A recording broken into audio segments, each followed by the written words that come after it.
Mobbing like I'm supposed to. Watch out for the people that ain't close to. Speak a little something you could toast to. I ain't tryna hear about what you won't do.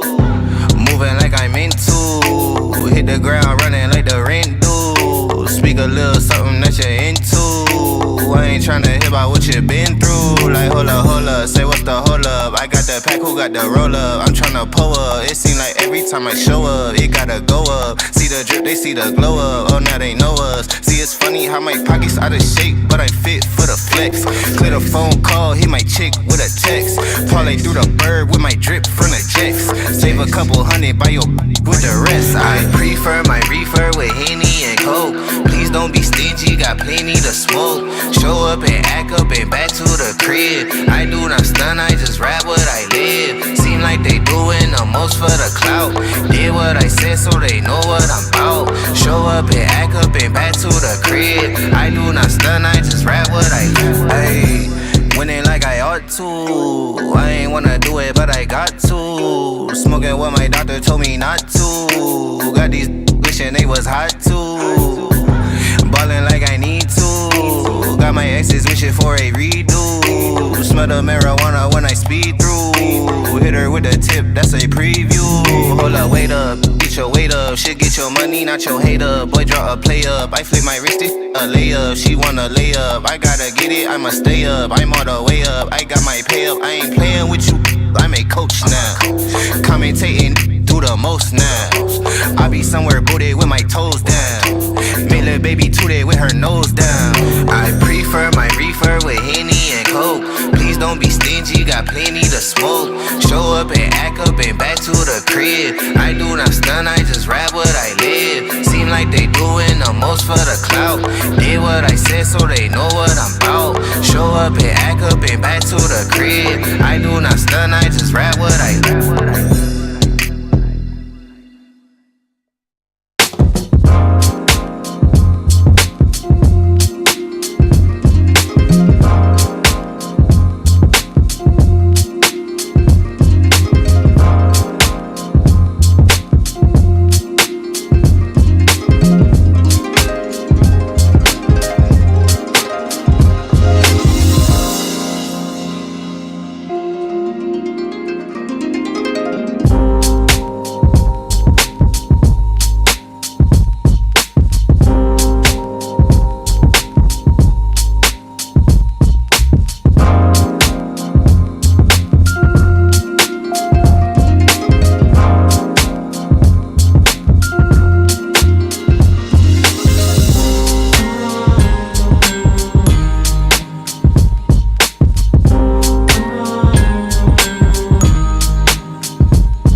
Showtime! What's up, good people? Happy Wednesday. to everyone. Let me know that you can hear me by typing facts revealed or the truth in the chat to let me know that you can hear me, because hopefully we will receive both this afternoon during the Hoover Police press conference that is scheduled for 2:30 Central Time today, which means that we are going to watch it live together. If you're able to stay with us, we're just going to go straight through. We're going to do some of our own content. We're going to do a bit of a recap of, what we know, some new facts, some things that have come out that I didn't know the last few videos we've done. So we're going to go through the timeline basically. And then by the time we reach the end, or even if we have to stop, we're going to jump into watching the press conference live, and I will share it on the screen, so we should all be able to see it. And I just realized I don't have it primed, so I'm going to work on that too when I play one of these video clips for y'all. I need to not forget to do that so we can jump right in right on time. So thank you to everyone who let me know, or still letting me know, that you can hear me. Trikeisha, The Whining Walk, EJ, Kim, Smokey, Deshaun, Renee, Deborah, Pamela, Valerie, Carol, Tammy, Sneakadoodle, Margin, Alice, LaShawn, Deborah, Pamela, Ro, Minister, Old School, and Explore, Michelle, Victoria. I wanted to keep reading, but I know I can't. Thank you to everyone, all of you, even the ones that I haven't gotten to. I really appreciate you for letting me know that you can hear me, and I appreciate you for joining us in this, where we're trying to bring some closure to this situation. Also, thank you to the 96% of you who have liked this video to support my work, because I've been researching and putting this together since 5:30 a.m. And then I have some other content, because I do want to come back live again this evening rather. So, but thank you for your support, because your likes go a long way, and it's free. It is free. Also, let me know in the chat where you guys are viewing from, because I know we have some of our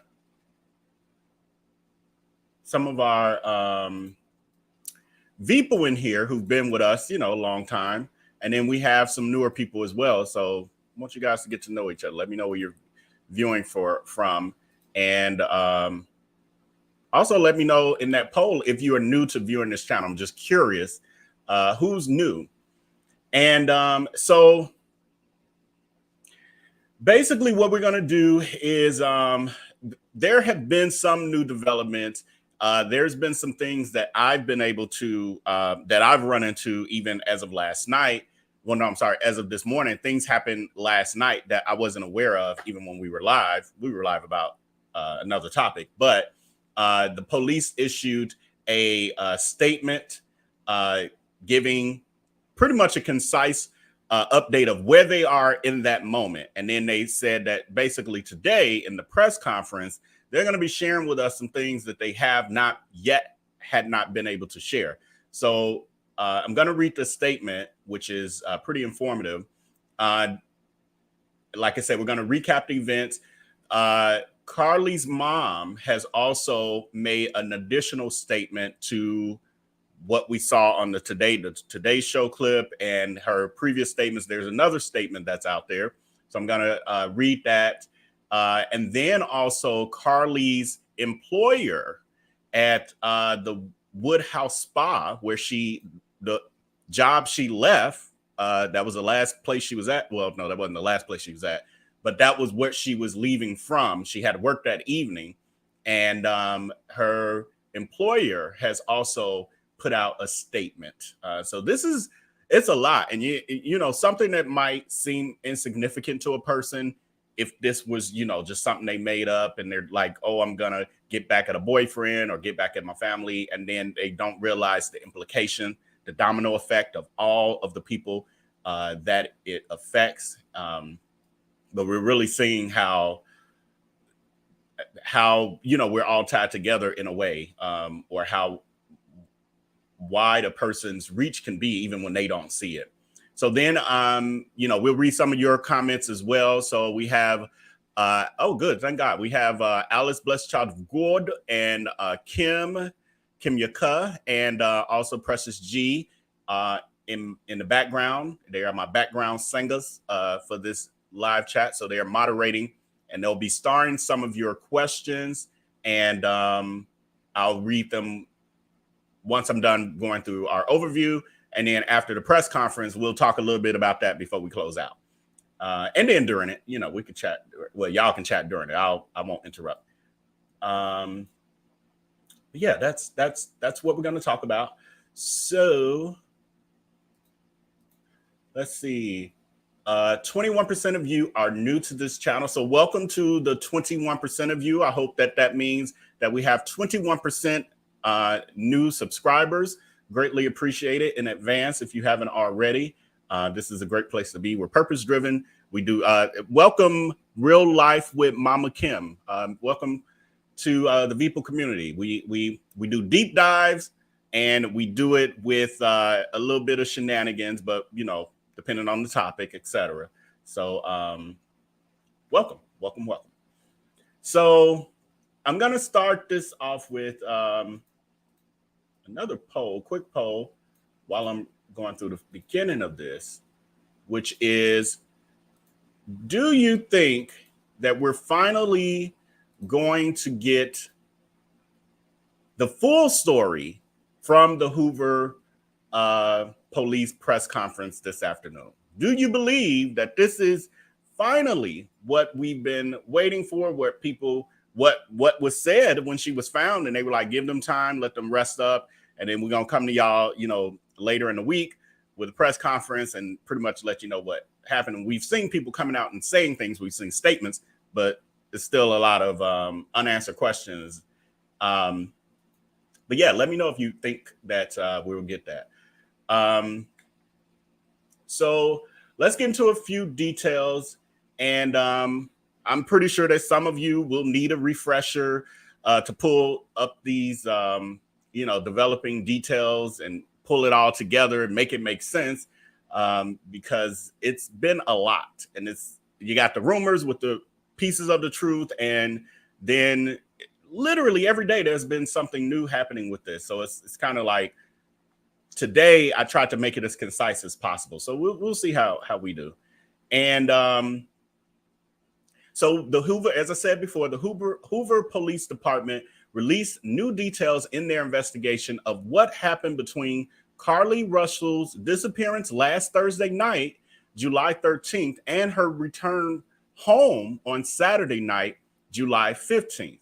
And they're saying that Carlee Nicole Russell, that's her full name, is a 25-year-old Black female who is 5 foot 4 inches. She's between 150 and 160 pounds, and she was reported missing on Thursday, July 13th. Authorities say that Russell was last seen wearing a black shirt, black pants, and white Nike shoes. So I'm thinking maybe that might have been her uniform. I don't know if anyone in the chat knows for sure, but maybe her uniform, because she had just left work at the Woodhouse spot. Carlee has a sculpture tattoo on the back of her shoulder that says, God is within her, and she will not fail. God will help her at the break of day. Wow, that's a long. I thought I was doing a lot with this. I'll read that again. God is within her. She will not fail. God will help at the break of day. So she has a paragraph as a tattoo, is what she has. Okay. No, just joking. So anyway, Hoover Police Department continued investigating and looked at numerous pieces of evidence that have been collected in their statement. They referred to it as being a very tedious process, because they're trying to put these pieces together still. And it's a combination of, for one, just trying to put the story together, but on top of that, they have all of these, they're getting tips, and many of them are people playing with them, people playing in their face, and then, wild goose chases and all of that. And so they have to figure that out. And then, of course, the primary witness is not talking. So that doesn't help. So they say that the Hoover police say that they have been have worked to retrace Carlee's actions from the time she left the colonnade until she called 911. And they say that they are working on completing that task. At this point in the investigation, the investigators have not been able to locate anyone with Carlee from the time she left the colonnade until the 911 call was made. So I think her job is located at the colonnade. I think that's maybe the name of the complex or mall or whatever. I didn't dig that deep, so y'all correct me in the chat if that's not correct. So police say that Carlee got off work Thursday night around 8:20 p.m. from her part-time job at the Woodhouse Day Spa at Summit. Then, maybe the colonnade is where the restaurant that she went to is located. So maybe her job is located. I'm not from there. I don't know where these places are. So I know some of you are.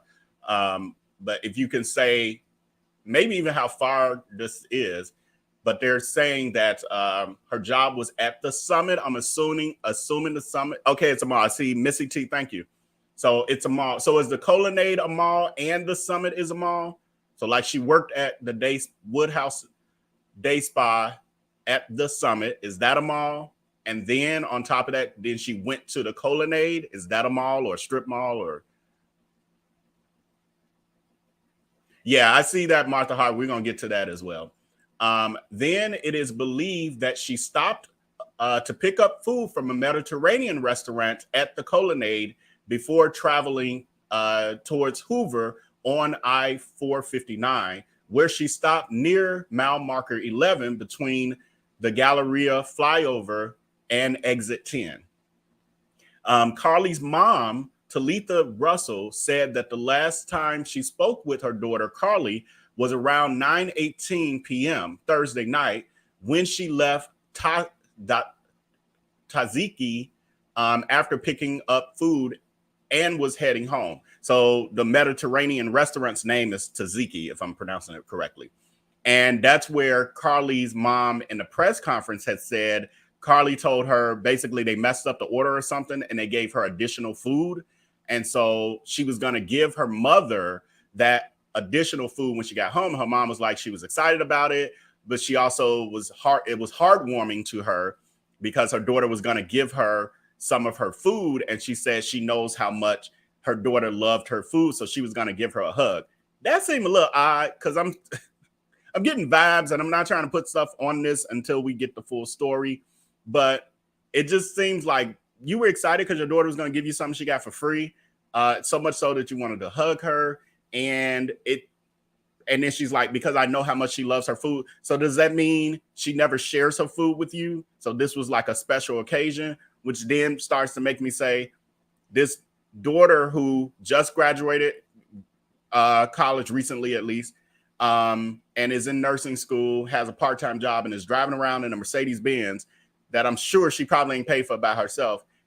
Don't share her food with you. So it's giving me, and I'm this speculation, this commentary, giving me spoiled brat vibes is what it's giving me. I'll just say in that moment, hearing that, I was like, is she a spoiled brat? What's happening here? We don't know. I'm just saying, this is just in my mind. So anyway, they say around the Hoover police said around 9:30 p.m., the Hoover 911 center received a call from a 25-year-old woman on I-459 South near mile marker 11, who reported she saw a toddler walking on the side of the interstate. After calling 911, Russell stopped to check on the child and called her sister-in-law around 9:36 p.m. to report the same details that she had reported to 911. The family member, who is the sister-in-law, lost contact with her but remained on the line. And then there's a statement from Carlee's mom where she was quoted as saying, in the process, at some point, Carlee got out of the car, and her daughter-in-law could hear her asking the child if they were okay. The child did not respond, or at least she did not hear her respond. He or she respond. And then she heard Carlee scream from there on. And from there on, all they could hear was background noise and scuffling, but they realized later it was basically the noise of the traffic sound of the highway. So when authorities arrived, which was in about 4 minutes or so from my memory, authorities found Carlee's wig, hat, and cell phone close to the car. So this is what she probably would have looked like without all of that. So they said that at the time, Carlee's mom described Carlee and stated that since her wig came off, Carlee's hair would be braided down to her scalp. And this was the picture that the mom shared. I'm sure her braid wasn't that long. That's a weave braid, but she posted this to say, this is a picture of how Carlee looks with braids, but it's not braided exactly like that. We know how you braid your hair when y'all got them wigs on. It sure don't look like that. It looks more like this. But I think I heard a family member put this picture out, but Carlee's mom put this picture out. And then I'm noticing a lot of people are just showing that picture. And then there's all these other pictures too that, glamour shots, but it's one people putting out. So anyway, authorities were unable to find her or a child in that area. The Hoover police also had not received any calls from someone reporting a missing small child. And we know to this day that still has not occurred. It said at the time, Carlee's mom said that they did have some indication there may have been a gray vehicle that a trucker saw pull in front of Carlee's car at some point as the trucker was passing along on the interstate. So there's a trucker. Now, what we don't know is, was this a fake phone call, phony phone call? Was this a real tip or not? We don't know that for sure. But that's what's out there. And we do know on the video surveillance of the interstate that we don't see any cars pulling up in between the time that her car was there and before the police arrived. You don't see any other cars around. So I don't know. So at that time, her mom also made a statement saying, we are trusting God. We are staying positive. We are not allowing any negative thoughts to enter our minds. So all that we are doing is trusting God. Believe in God that our daughter will be brought home safely. And that happened. She came home safely. We don't know if she was brought by anyone, but she definitely came home safely. So here's a little recap again of we're getting somewhere. We got some new stuff too, but I want to take to the beginning for the 5 of y'all who probably ain't been following this story, but I know the great majority have. So here's a news clip of when this was very active and Carlee was still missing, and this was with her family. With the family and friends, as well as the parents, Carlos and Talitha Russell. Thank you so much for being with us today. Thank you. Thank you all for the coverage. Yes, ma'am. So first, what's sort of the last thing you remember as far as seeing Carlee and as far as hearing from her as well? Yes, I last spoke with Carlee about 9:18 last night. She left Taziki's and was headed home. She picked both herself and me and herself up food.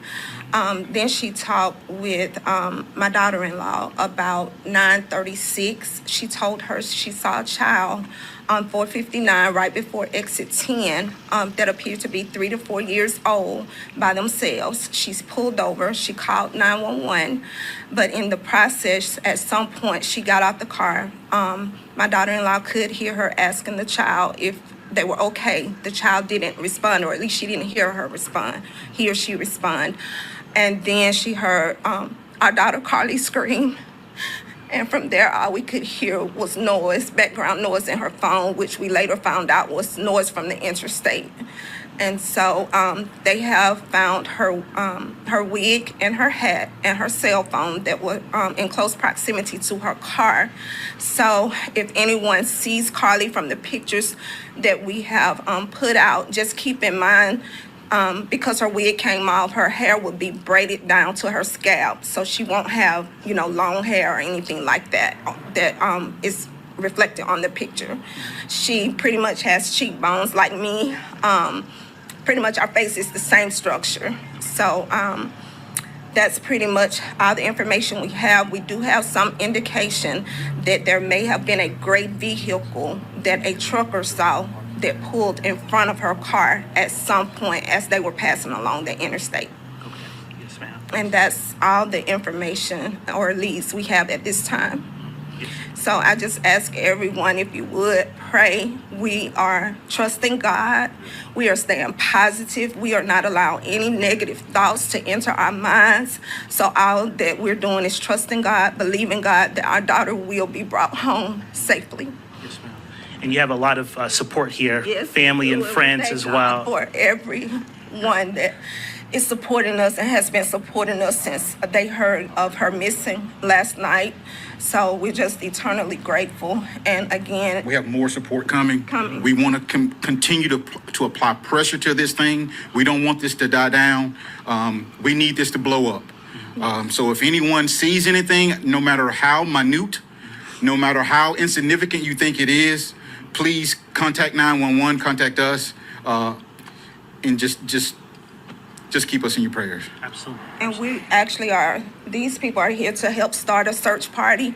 Anaya Blanchard's mom is also on her way over here to help lead us in the search of. She has experience in it, and she's going to give us some pointers as well. But we just ask everyone to please, please, please, wherever you are, if you're not in Birmingham, whatever, they could be in Georgia, we don't know, Mississippi, Tennessee, anywhere, just please keep your eyes out and be vigilant.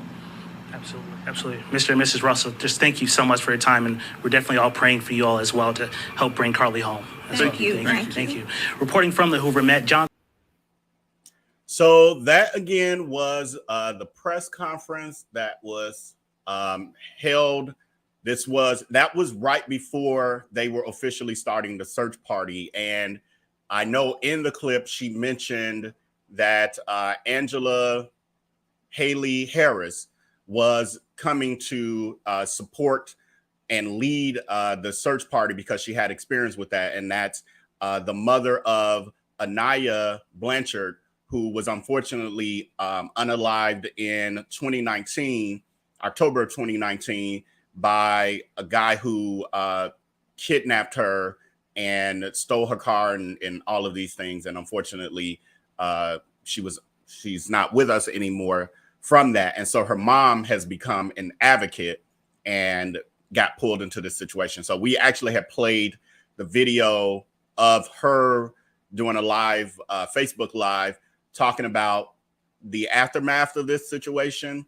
And we'll see if we got like extra time, I'll just pull it back in here because it looks like I'm getting through what I was going to go over quicker than I even thought.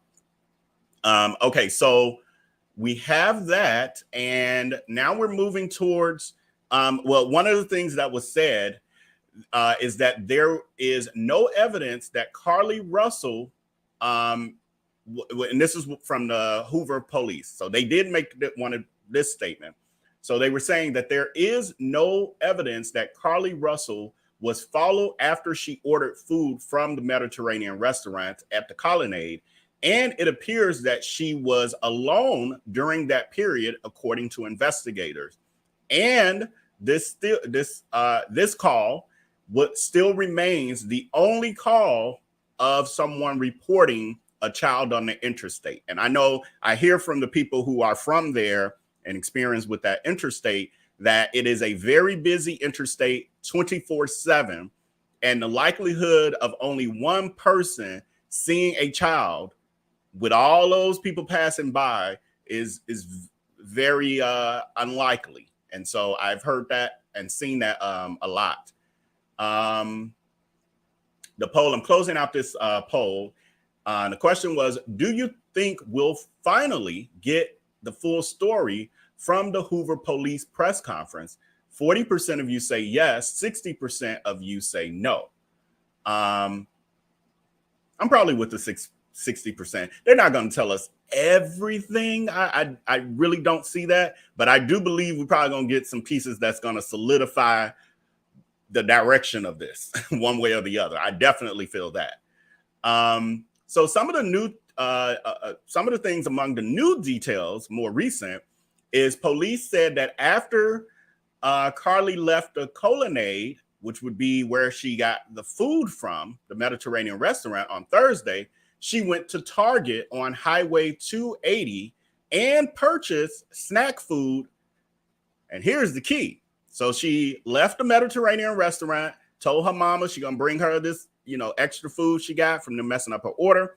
She decides to go to Target. She gets snack food. They didn't specify. I have not seen anywhere where the police is actually saying, maybe we'll find out today, but they haven't said yet what type of snack food.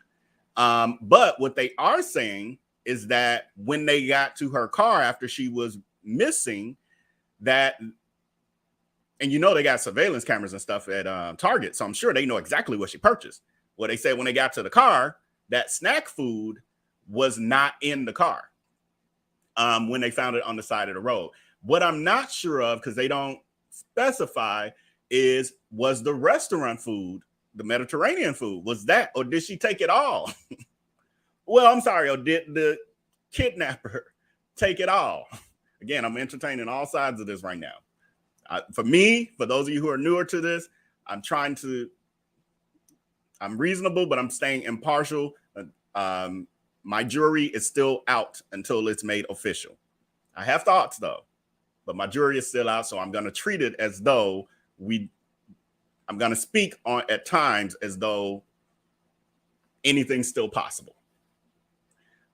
So we also know that there was video camera footage. I'm not going to play that. We played that in other videos as well. I won't bore you with that. But we do know that there was traffic camera footage of Interstate 459 at the mile marker 11. And they obtained the footage from the time period where Carlee had pulled up. And so we've seen that video where, she pulled up slowly, but she drove for, it looked like close to a quarter of a mile or whatever it was. And then she eventually stopped, and then she got out of her car. You see the figure walk around the back of the car to the back passenger side, probably where the snacks were. Probably took the wig off, threw the phone and purse and everything down, and then walked through the forest with the snacks. I don't know. Who knows? So yeah, I won't replay that. But then we move on to what occurred after that. She's now missing. People are worried. We then get to the Alabama Law Enforcement Agency officially issued a missing persons advisory for Carlee by Friday. So she was missing as of like 9-something on Thursday night. By the next day on Friday, they're like, okay, this is serious. Let's go ahead and issue a missing persons advisory for Carlee. Then her family and friends, including her neighborhood, etc., ended up having a vigil on Friday afternoon in the Hovers Lake Wilbourn community to gather and pray and keep Carlee in the community's thoughts. And so the vigil was open to the public, and it was captured on news. I was going to play that clip, but honestly, when I pulled it up, it was like a bunch of neighbors gathered like they are now talking to each other. It was just like neighborhood talk. So it wasn't interesting enough to add in here. But anyway, you get the idea of what was going on for those of you who may not have seen the footage. And the interviews wasn't that great either, if you ask me. But anyway, so the search party met at the Hoover met at 8 a.m. on Saturday. So this is them They're preparing with their tents. And the goal was for them to continue their efforts in order to find Carlee.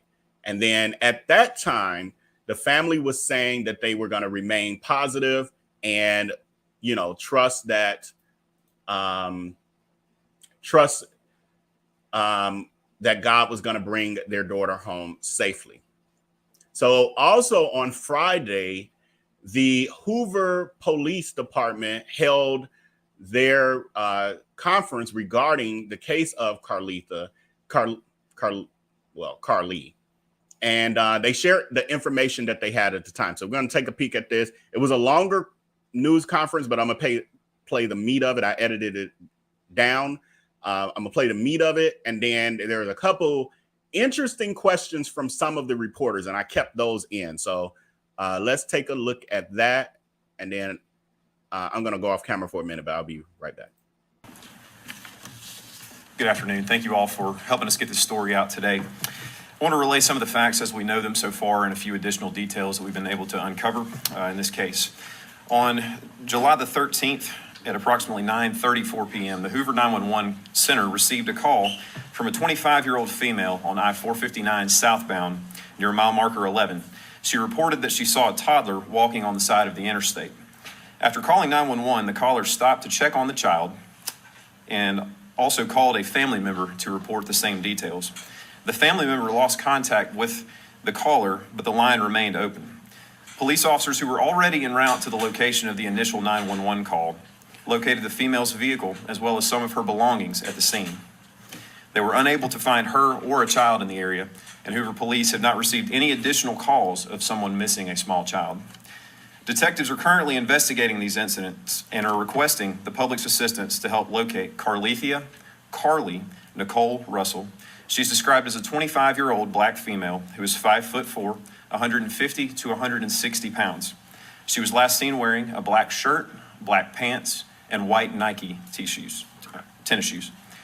Carlee got off work last night around 8:20 p.m. from a business at the Summit in Birmingham. She's also believed to have stopped to pick up food from a business at the Colonnade before driving towards Hoover on I-459, where she stopped near mile marker 11.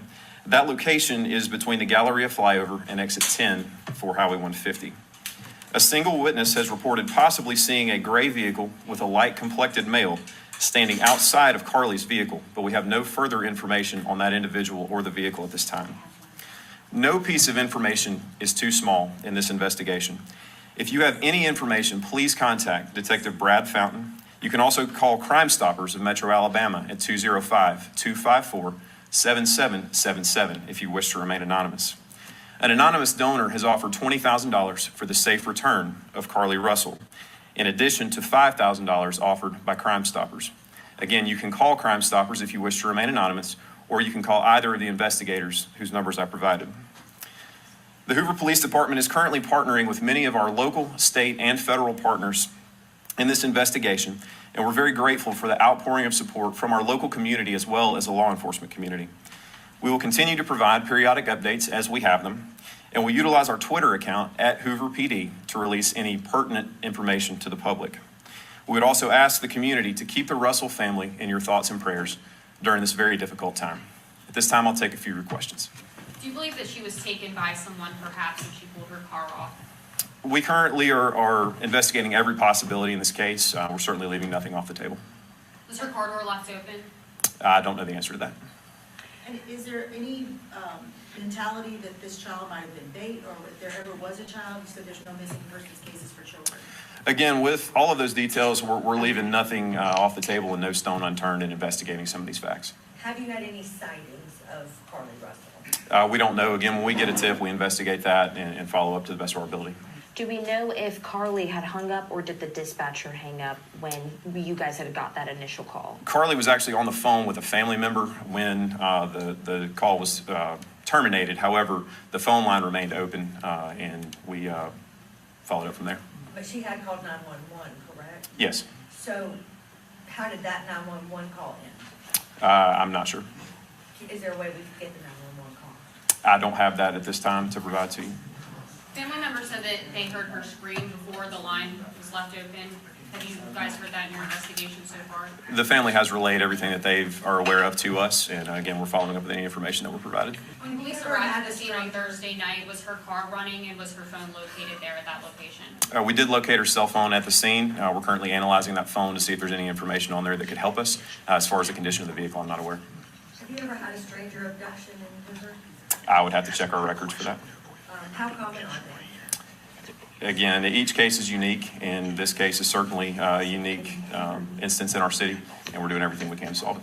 Does the missing woman have any mental illness history or any physical conditions that people should be aware about? I can't speak to that right now. Last question. So I found that to be interesting. That last question, especially when they asked about the mental health piece of it, and he said, "I can't speak to that right now." And he didn't say, "No, there's no evidence of that," or anything. Like, it's like you got to pay attention to the key words. So to me, that was a little telling. We'll see for sure. We'll see. Eventually, it'll come to light. But I felt that was interesting. I kind of peeked up like, what? Can't speak to it. You didn't say there's no evidence of that, or that's not a thing we're questioning, or some of the other answers he had. So anyway, what I'm gonna do, because we got time to burn. Maybe we don't have as much time to burn as I thought, but I see there's a little confusion. I can get it because people join at different times, but we are going to watch the press conference live here together when it airs at 2:30 Central, 3:30 Eastern time. So right now there's no press conference. What I'm doing is a recap of things that have occurred, a timeline up to this point. And then when that press conference starts, either we'll be done with this or we will stop wherever we are, join that press conference, and then we'll resume on this end and do some comments and all of that good stuff. So just so you know, we are going to watch the live. We're going to watch it together. I'm going to do a couple comments, but then I'm going to jump right back in because I just realized I do have quite a bit left. It just looked like I did. Gilda Bryson is saying, hello, people, keep us in prayer. We just had a tornado in Nashville. Yeah, prayers to all of you in Nash County and North Carolina for sure. I have some super chats. There we go. I'm prioritizing super chats and then we'll get to the other stuff. Sela Harris, thank you so much for the super chat. I really appreciate you for that, friend. Greatly, greatly, greatly appreciate it. And also Power Dynamics for Life. Thank you for your super chat and always holding me down. My super sticker rather, and always holding me down, friend. And Carolyn Chamberlain, thank you so much as well for always holding me down. And I appreciate you, friend. I think that's all of them. Yes, that was all of them. Okay, so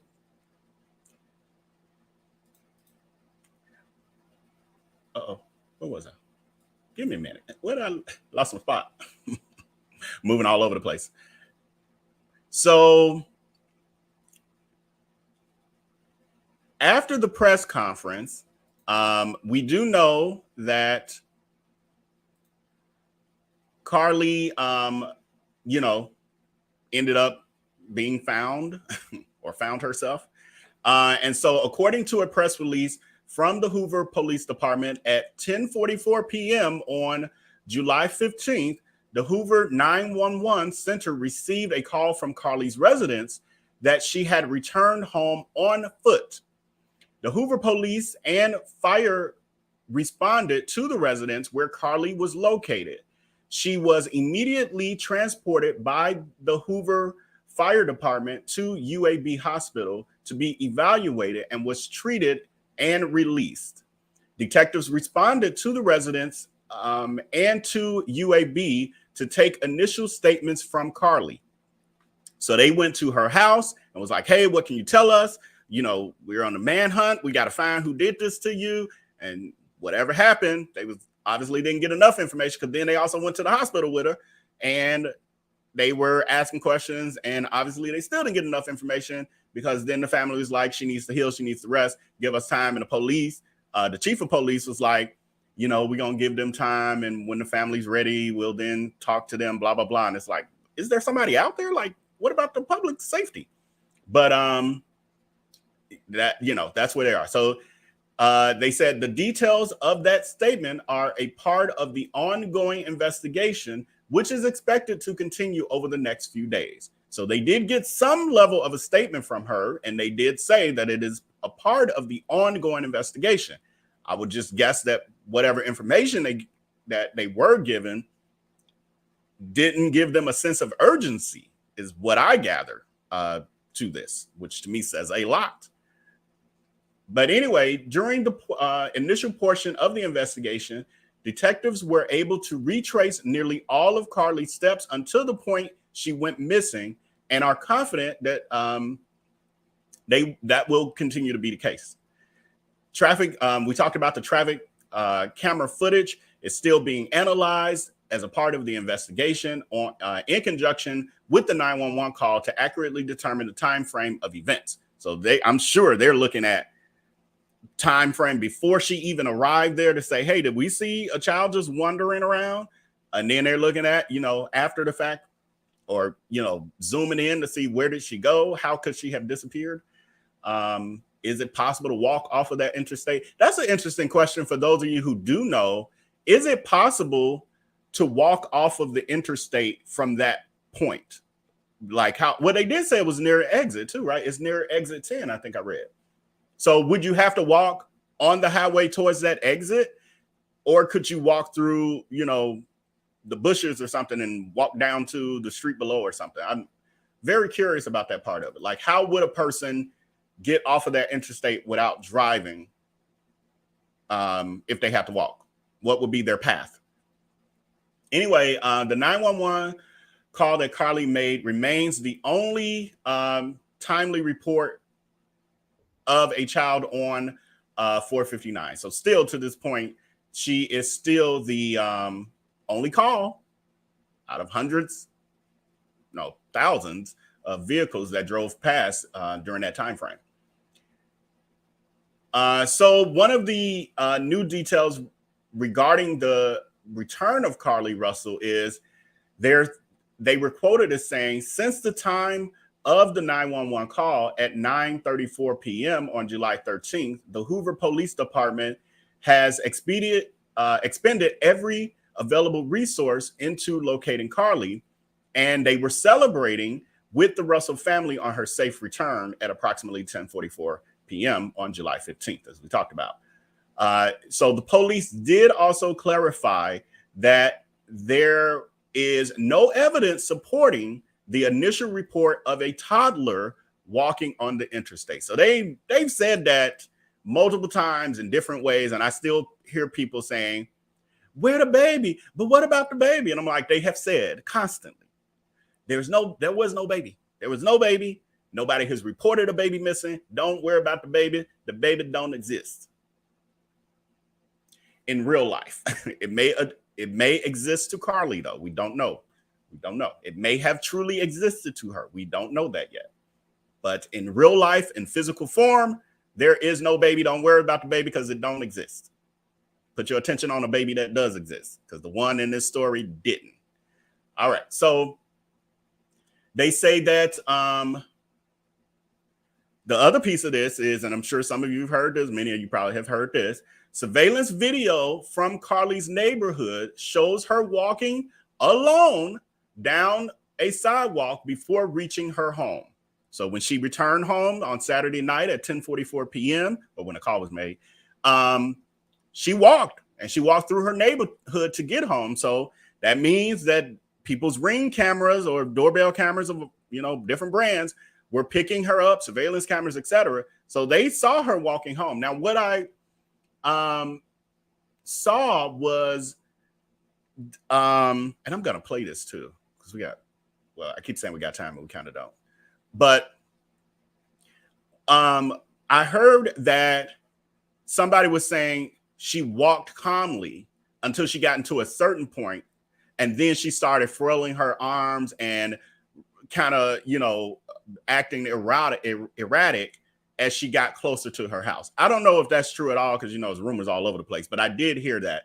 I haven't seen that anywhere officially, but I have heard that. They're also saying when first responders arrived, Carlee was conscious and able to communicate with them. So since then, the Hoover Police Department has stated that they have been actively investigating her case, and the community has rallied together in search efforts for the truth. Because we got the person now. Now we want the truth. So today's press conference should definitely provide us with a significant amount of information. Hopefully that'll shed new light on this situation and give new details that maybe have emerged from their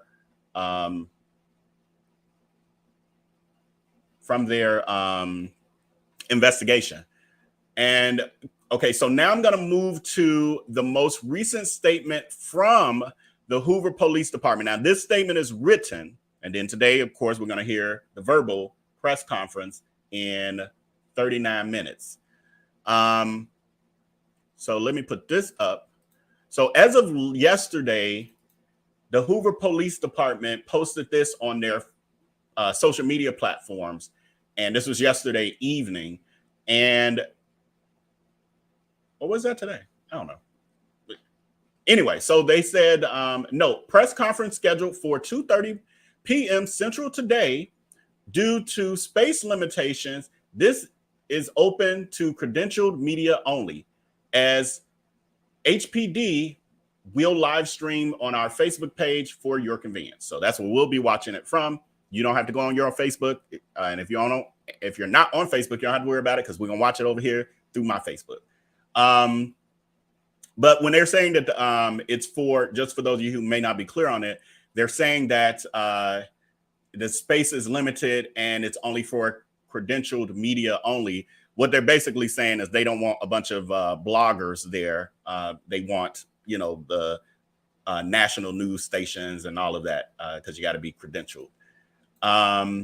So I'm trying to see where I can read it from. Y'all, those of you who are part of the VPL community know my eyes ain't the best, especially when reading long, tiny things like this. So I'm looking at all my different screens, like which screen can I best see it on? And I think this is going to be my best bet. Even though that one's bigger, it's just still too far away. Okay, so bear with me. I'm going to struggle a little bit because I'm straining to see every word. It says the investigation into Carlee Russell's case continues as detectives are working to determine what happened from the time prior to her 911 call Thursday night until she returned home on foot Saturday night. Detectives spoke to Carlee very briefly upon her return home and are waiting for her to be made available to obtain a more detailed statement about the sequence of events during that time frame. So they not talking right now. They like, she's on she's I was trying to think of the word I want to use, but basically confinement of the sorts. But anyway, while we are not in a position to reveal all of the information we have gathered at this point, we can talk about some details that we have not previously discussed. So there was a couple interesting things here when I read that earlier. It says, after leaving the colonnade, Carlee went to Target on Highway 28 and purchased some snack food type items. Snack food type items, okay.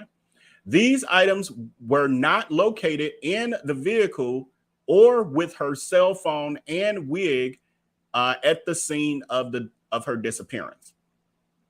The Hoover Police Department, now what, and I don't want to forget my thoughts, so I'm going to interrupt myself.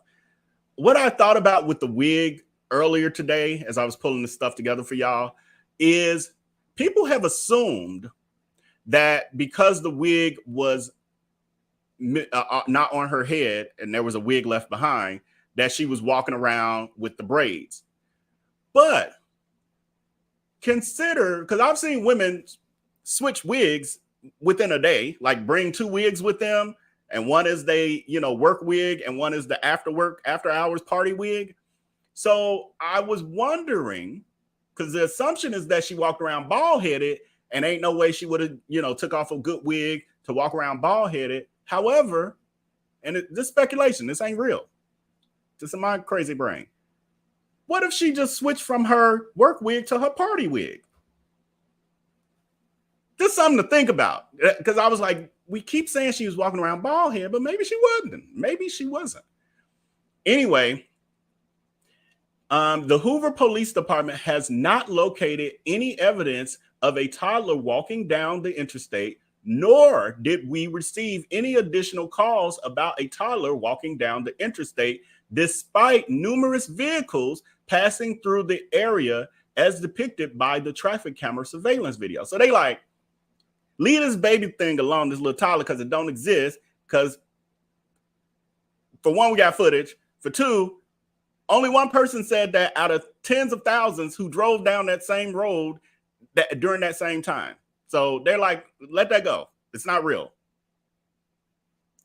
The detectives have obtained surveillance video from Carlee's neighborhood, which shows her walking down the street alone prior to her arrival at her residence. Fire department radio traffic obtained by several media outlets shows that medics were dispatched to her residence on an unresponsive but breathing person's call. That was the term used by the initial dispatch of the Hoover Fire Department and residents. And the other information about her condition was simply a dispatcher relaying information from what a 911 caller told the emergency communicator. When first responders arrived on scene, they found Miss Russell conscious and speaking, and she was transported in that condition. So they like, at no point when we saw her was she ever unconscious. She was later treated and released from a local hospital. Numerous evidentiary items are still being evaluated. So they like, we ain't done. We got plenty. This almost like for y'all who been following me for years, the Tim Norman case, where it was like some sweetie pies. It was just so much evidence that it was it's like we put the whole storyline together just with the evidence you left behind. So they like it's plenty of stuff left behind, and those keep and are key in the process of determining exactly what took place in the approximately 49 hours Carlee was missing, but also what took place prior to her disappearance. So they like all the stuff we got, like the fact that she went to Target. We know exactly the brand of Lay's potato chips that she bought. We know that she got the Smart popcorn, the white cheddar. That's my favorite. And she mixed them together in a bag and shook them up. But none of that was in her car. She took that bag, you put it in a shopping bag and you shake it up. That's what I like to do especially when I travel. My favorite travel snack food. They like, we know, and we know where it went. We even saw the bag on the side of the interstate thrown away, or 3 blocks away. They saying they got it all. They go on to say, this release contains all of the information the Hoover Police Department is able to provide at this time. We understand that there are numerous rumors and misinformation making the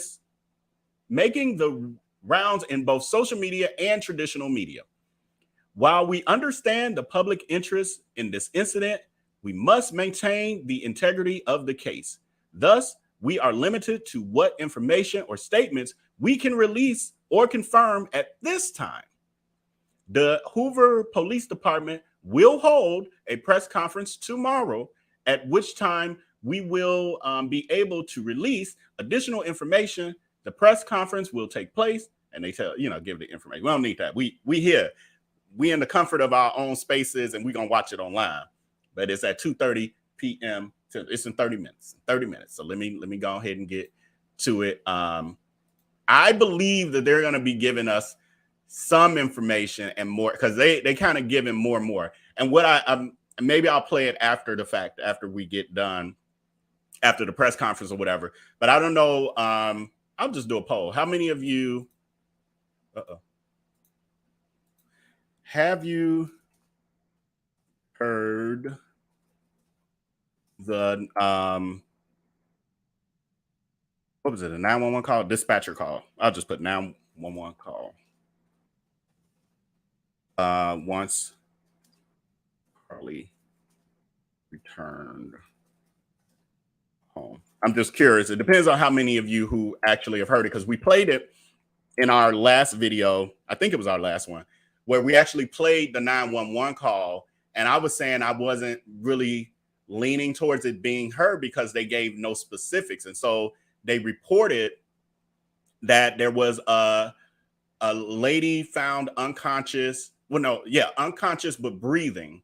And there was some dispatch communication where they were saying they wanted to keep, there was a crowd and they wanted to block off the streets, and they were only going to let people through who had IDs that proved that the address of one of the houses on the street.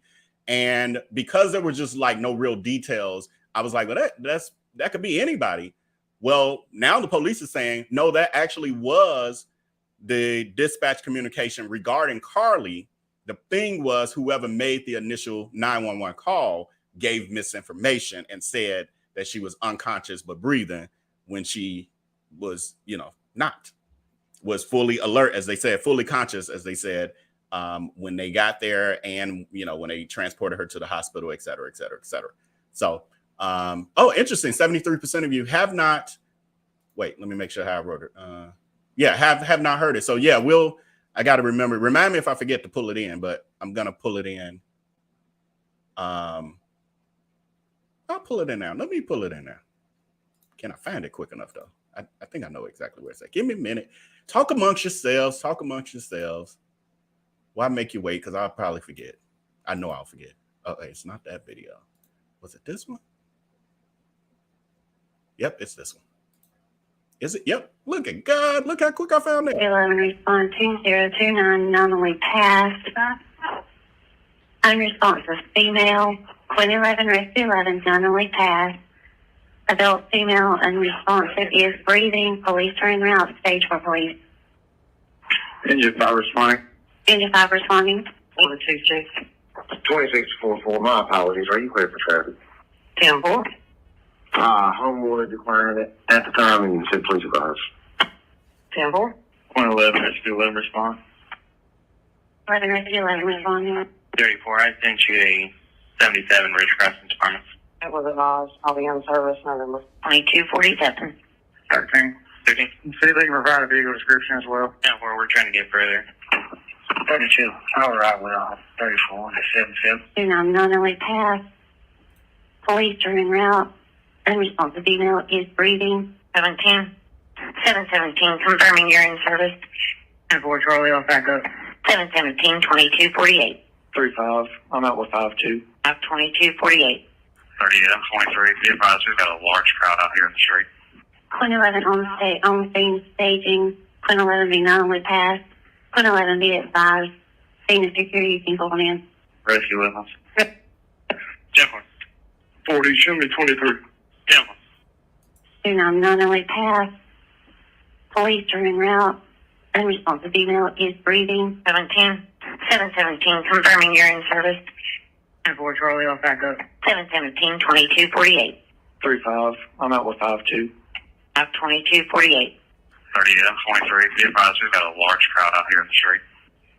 2011 on scene staging. 2011 be not only passed. 2011 be advised.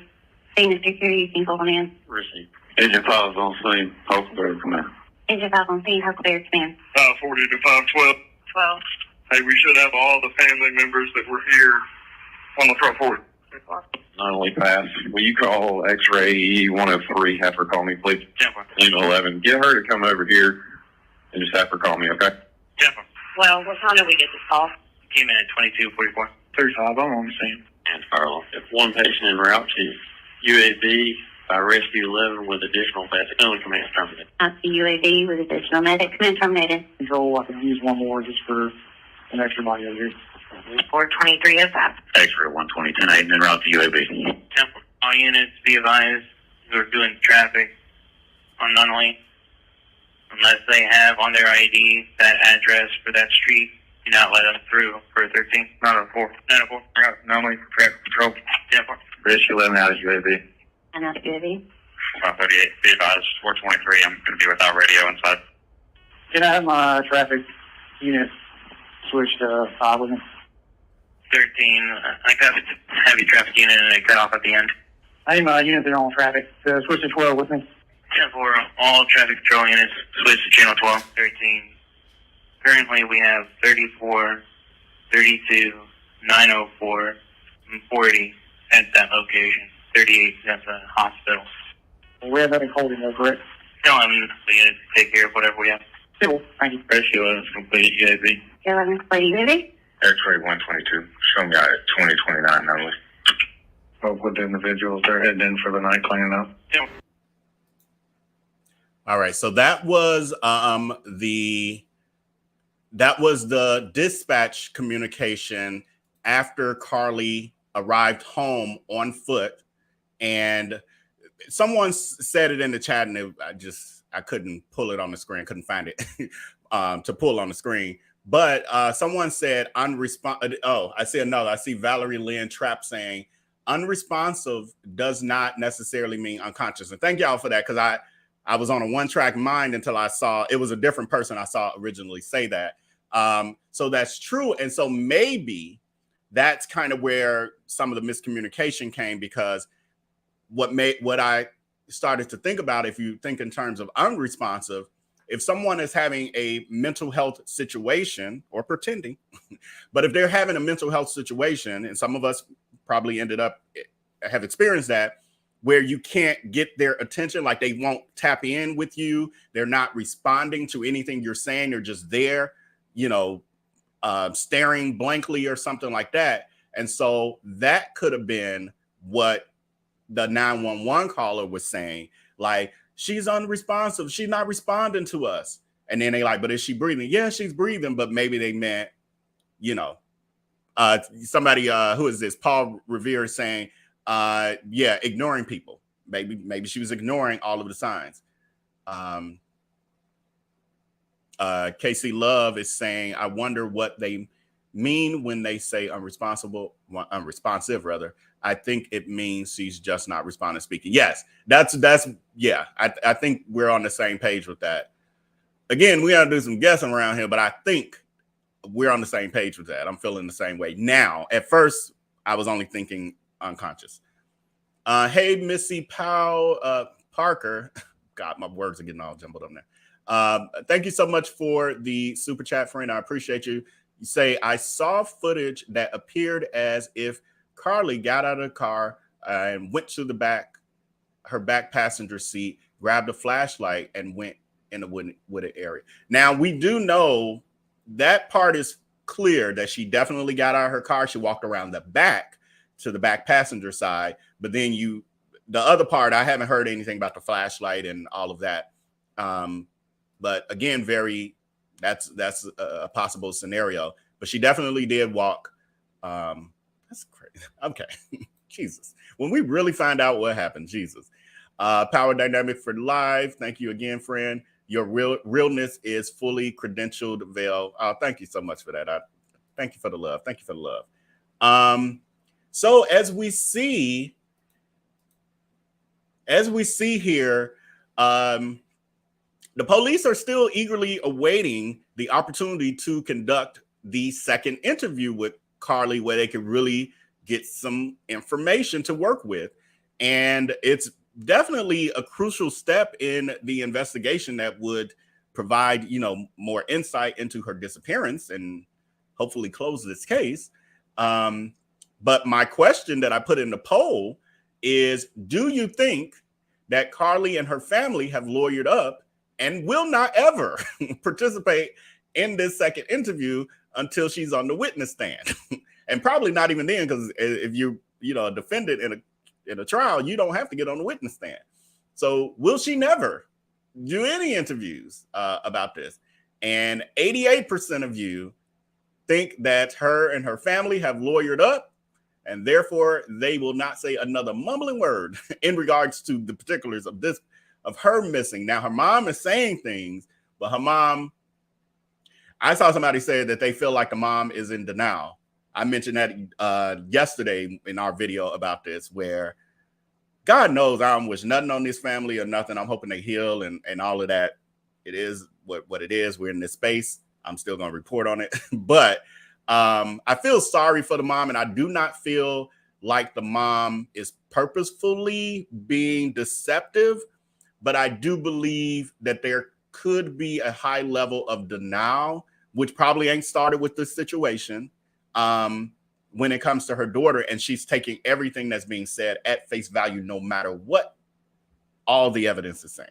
So Jazzy84 is saying, I'm sure they lawyered up as soon as she returned home. Yeah, but I would think for different reasons. Like initially, they probably thought, well, and who knows? Okay, maybe she still was kidnapped. I'll be glad when this press conference happens, so I can hear from the police that then validates what I'm feeling, so that I can just say the words and not feel guilty like I'm putting something on somebody before it's been proven 100%. Yeah, but I definitely feel like by day one, like day two for sure, of her being back home, it was like, ooh, this is turning into something else. We need to consult an attorney about this. And the attorney's like, don't say nothing. And then maybe, you know, who knows, even I thought about with the press conference that the parents did on yesterday, that I wonder if their attorney was there behind the camera. Because usually your attorney would go with you for things like that, especially something that big, to make sure you don't say the wrong things. And her mom was very guarded with her wording, very guarded with her wording. And the dad, I feel like the dad didn't even say anything besides maybe some or something like that. I feel like he didn't say any words. I could be wrong. Y'all correct me if I'm wrong. Probably like, let me handle this. You can't say too much, because no, maybe at the end he did say something. I don't know. They've been in a few interviews. I might be mixing them up in my head. Okay, so that's the end of that poll. So we then move over to, here we go. We then move over to the latest statement. Speaking of Carlee's mom, Talitha, we come over to her most recent statement. I don't know. Did I put when it was from? It was from yesterday. And hold on, I'm throwing another poll out there for y'all. It was from yesterday afternoon. So this happened after we went live. We went live yesterday at 1 p.m. as well. And so this came out after. So Carlee's mom, pull her up. Which one I'm gonna do? We'll do this one. No, I'll do this one, so the comments can stay. So Carlee's mom put out another statement. So this was even after the press conference with the Today Show. She says, on behalf of Carlee Russell and her family, we first want to sincerely acknowledge and thank everyone for all your prayers, reward contributions through Crime Stoppers, and all the numerous acts of kindness shown to us. We asked God to perform, and he did. We understand and appreciate the sincere concern. However, we would like the public to understand a few things. Oh, y'all about to get checked? Y'all about to get checked? Y'all need to understand a few things. What was I about to say? I'm gonna need you to understand a few things. That's what that was. So she says, first and foremost, Carlee's physical and mental well-being is our immediate concern. So F all y'all, and I'm with her with that. F all y'all. This is about my daughter, my family first. First and foremost. She says, this has been a traumatic experience for Carlee, and secondly, for our family.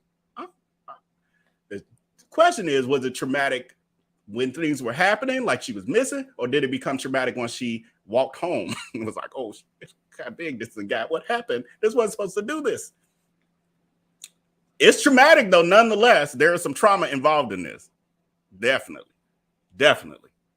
Secondly, this is an outstanding investigation, and We have fully cooperated with the authorities from the onset and will continue to. I don't know. She probably should have took the word fully out because y'all not talking right now and they saying they waiting on y'all. So that's not fully, because they still working. They work 24/7. So they ain't saying, well, we off till next week. They ready to work with what y'all give them. So I would take the fully out. I would take the fully out because they have made a statement publicly multiple times, actually, saying they waiting on y'all. They giving y'all time. That ain't fully. Carlee has given detectives her statement in part. Now she gaslighting us a little bit, y'all, because we just read that the police said, we got a little bit of information, but we need more, so we got to have the real interview, and we waiting on them to tell us when we can do that. But she talked about some here. Carlee has given detectives her statement, and hopefully they are pursuing her abductor. Well, they're saying that they don't have enough information to work with. Ooh, you gaslighting. It will be up to law enforcement to determine what information they want to release and when they want to release this information as to not compromise the investigation. And I think we're getting to that in about 14 minutes with this press conference. Ooh, I'm feeling something about to happen. I'm feeling it from this. I feel like people ain't quite aligned who were aligned, and the divide is about to start. That's what I'm feeling. Anyway, further, we understand that there are some questions about the reward donations through Crime Stoppers. It is my understanding from information I received when the reward was set up that any donations received that were not used for the reward would be returned to each donor. Lastly, okay, so I'm gonna clarify that because when it comes to Crime Stoppers, and we talked about it on yesterday. Yeah, that was yesterday. I went over it. When it comes to Crime Stoppers, what they have said is that they are still holding the money that was donated for the purpose of Carlee's situation. However, and they're holding it because the police have not officially closed this case and has not communicated with them any particulars so that they could know which way to go with this. And so they originally, when they heard she had returned home, had jumped the gun and said, okay, well, we're giving everybody their money back. But then when they started hearing about the other stuff, they's like, wait a minute, is this solved? Is there somebody out there? Should we still have this reward? Do we need to tell the public, keep looking, keep calling us? So they said, we're going to hold this money, and the police still weren't giving them information. They're holding the money. However, they're saying, if some of you feel like you got your answer and you feel like case closed, if you want your money, you can request it back and they won't charge you a fee. But if you don't request it back, you're not getting a refund because as far as they're concerned, this case ain't closed because the police hasn't communicated that to them yet to release those that money. So, or you could just leave it and then it could be, you know, go towards a real case, a real Crime Stoppers case, which I would advise. You know, it's real life situations out there that happen every day that don't make you know, get this sort of media attention. And so I would advise people, leave it. If you had it to give, leave it for a real case. So anyway, I might have lost my spot. Hold on, let me get back to Mama. Was it Talithia? Mama Talithia gaslighting us a little bit, I think, and I don't know if it's on purpose. Again, I don't get deceptive. I don't get like purposefully deceptive from her, like spirit energy. But I feel like she kind of wrapped up in something. Because I did have the thought today. I was like, see, this is the messed up part about having kids is that you could live a great life. I mean, they are successful. They're doing their thing. I think they're real estate investors and all that good stuff. And then you had this wild child that then got spoiled. You done gave them everything. You done sent them to school. You know, buying them great wigs and buying them, you know, red Mercedes-Benz cars. And then they bring shame to your family on a massive level. And so I do feel sorry for her in that way. And again, mental illness is real, but there are people that lie about it. Absolutely, Pamela. Yeah, we talk about that a lot about over here because we talk about scammers. internet scammers and stuff who will use mental health as a reason to scam people. Like when they get caught up, they'll use that so people then feel sorry for them, etc. So if y'all have heard of Darius Cooks, he's one of those internet scammers who does that. But anyway, continues on to say, lastly, when we initially asked for help of the public in searching and praying for Carlee's safe return, we asked for sincere prayers and not prayers or support that came with strings or entitlement. She is reading y'all. She is reading y'all. Y'all want me to read that again? She said, lastly, when we initially asked for help of the public in searching and praying for Carlee's safe return, we asked for sincere prayers, not prayers or support that came with strings or your entitlement. You ain't entitled to it. Ish is what she's saying in regards to this. She is over y'all. She is over y'all. Anyway, she goes on to say, we did not create nor authorize any GoFundMe accounts nor solicit money from anyone. And I think she put that in there too, because I have been also seeing, don't let me mess up on our time. I'm trying to like track time, give y'all commentary, pay attention to the notes, comments. So we got 9 minutes left and hopefully they start right on time, hopefully. But there have been, I've seen comments of people saying, oh, this was a money grab, et cetera, et cetera. And I can say that I have not seen anything that points to this family trying to benefit financially from this. They haven't created a GoFundMe. People were trying to donate to them directly at first, and they directed them to donate to Crime Stoppers only. And then I saw someone pointing out that they pointing out the interview they had here with NBC News and saying, oh, they probably got paid for that too. They did all this to get paid. I'm like, for one, they most likely did not get paid for that interview. But if they did, the fee is not that much when you do those sort of interviews, like $1,500, something like that. So I don't see that. I haven't seen anything that points to that. I believe that this is either a person did this, not expecting it to ever blow up. It was supposed to be I'm doing this for attention within my own orbit, my own world, my own people, and never expected it to become a public spectacle. Or I forgot my thought with that. But I don't believe that, or I was going to say, I don't think she necessarily would have done this trying to say, I want to get public clout, as in Carlee. I'm going to create this whole thing to get public clout, because how would she know that this would ever make it to this level? There are tens of thousands of Black women who go missing all year, and nobody even, barely get a blurb on a blog. So I don't see her knowing that this would have ever got to this level. So that's my own 2 cents. So she goes on to say, please understand our mental state and anguish we have just experienced, and that Carlee is still dealing with, and understand that no matter how many demands or false narratives that are produced, we will not be bullied into doing anything that will compromise our daughter's mental well-being or the investigation. So I think she's speaking to, people wanting to be like, we need Carlee to get out here and say what happened. We need her to speak on this situation. And she's like, we're not going to be bullied into forcing, my daughter to do these things. Her mental health and well-being is more important to us than any of y'all. She says, also, we will not entertain the negative social media comments with a response. So you find someone else to do it. She's like, get somebody else to do it, because we're not going to engage in that. That's smart. You just ignore the trolls.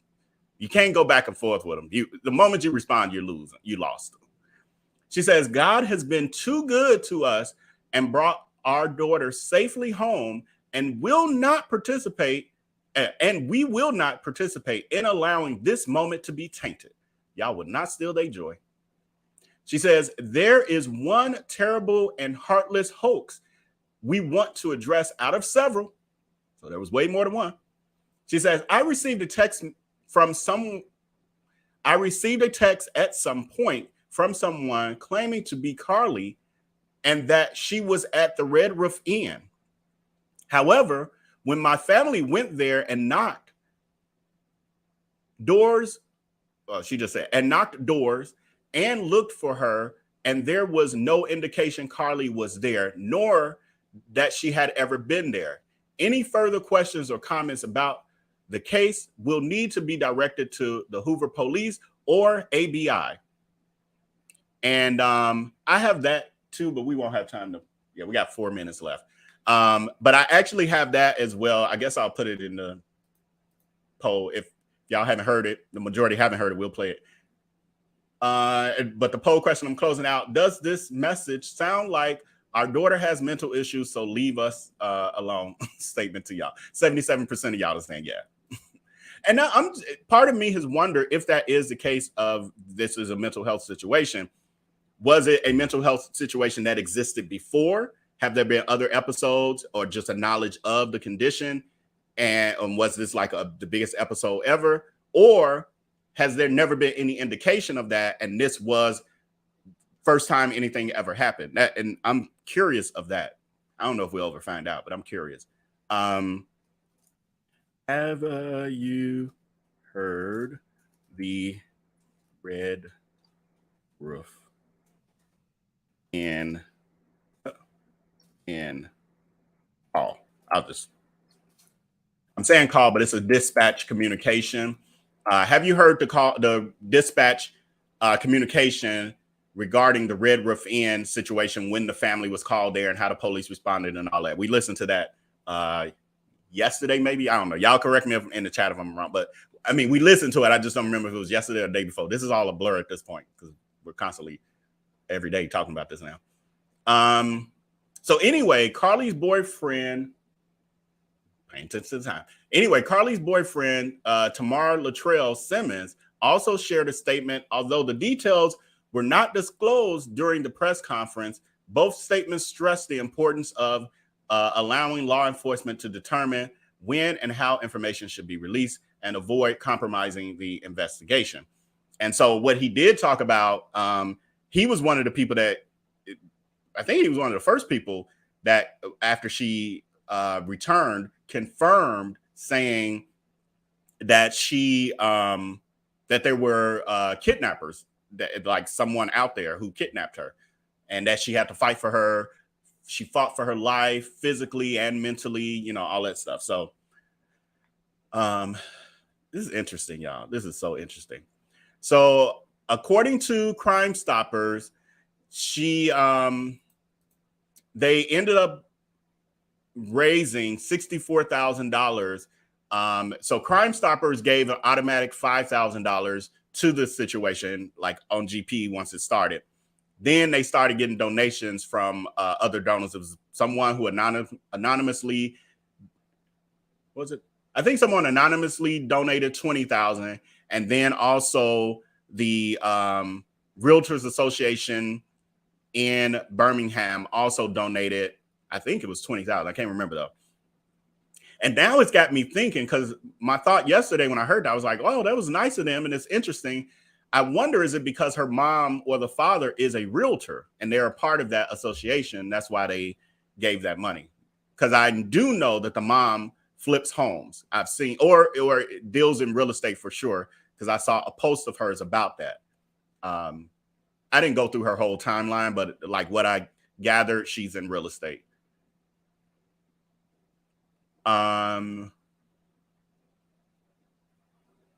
Okay, let's see. Okay, then we're not gonna have time. Oh, it's time to try to pull it up. Let me see what's happening over here on their page. Y'all, I don't be on Facebook like watching people's lives and stuff. I'm hoping it just pops up on there as a post on their side. Y'all let me know in the chat if I'm doing something wrong, but I'm gonna do a screen share now, and y'all can help direct me if I'm doing something incorrectly in trying to pull up the stream. What am I doing? Oh no, I'm screen sharing. I'm gonna just share one window. I don't want y'all all up in my business. One window. There y'all go. Why am I disappearing? What is happening? Let me see. Something's not right. What did I click to? Oh, that's why. There we go. There I am. I don't know what y'all saying in the chat. Somebody's saying WFLA. So I'm gonna do that too, just in case. But I know they said that the police department said that they were gonna stream it on their Facebook page. So I was gonna go to the source because most likely they will probably have way more. Like when it comes to protecting your home, there's one. I didn't even go back that far. I'm gonna just toggle between the two of them.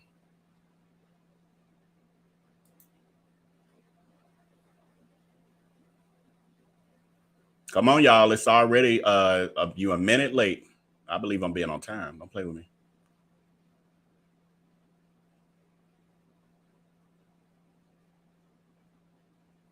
Okay, let's go back to the news. They're saying this is live. When it comes to protecting your home, there's one name you can count on: Handyman Roofing. With over. Somebody saying it's already started. Where are you watching it at if it already started? Because I'm on their website. Let's see. News. Local news. Oh.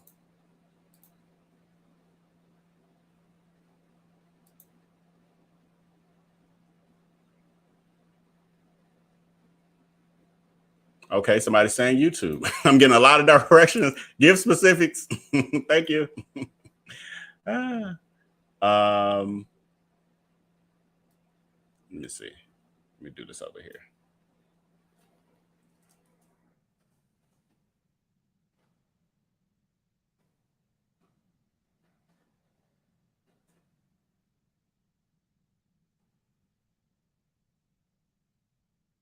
Okay, maybe this will be it. Here we go. I'm on it now. Update that we are getting from Hoover, Alabama, where we're going to finally learn some answers as to what exactly happened to Carlee Russell in the 49 minutes that she was missing. The 49. It hasn't officially started. Apologies, Freudian slip. 49 hours that she was missing, and what exactly went on during those 49 hours. And also, too, was there an abduction? Is there a toddler out there that we need to be searching for? What is actually the truth of what happened Thursday night into Saturday night? I'm going to share this one for now, but this ain't really what I want. We're going to go full screen, folks. After this press conference is over, we're going to be taking your hashtag KJP questions. Okay, fine. I'll leave it here. And also trying to figure I can't see y'all chat no more. Hold on. Of what we have learned and separating fact from fiction. The very latest on this story on WFLA.com. We're now live across all platforms here on WFLA now. Okay, then I can see y'all chat.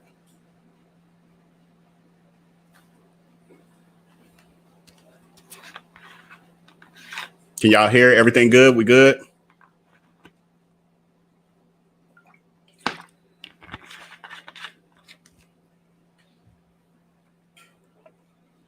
All right, good afternoon and welcome to the Frank and Pam Bearfield Training Center. I'm Captain Keith Sescaleva, that's spelled KeithCescaleva, with the Hoover Police Department.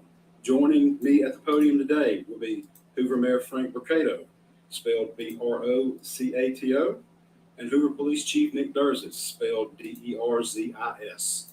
You may also hear from Lieutenant Daniel Lowe, spelled Lowe, of the Hoover Police Investigations Division. Mayor Mercado will make a brief opening statement, and then Chief Durzis will read a prepared statement. After Chief's statement is complete, there will be an opportunity to ask a few questions regarding this investigation. Keep in mind that this is still an ongoing investigation, so there may be some questions that we cannot answer. With that, I will turn it over to Mayor Mercado.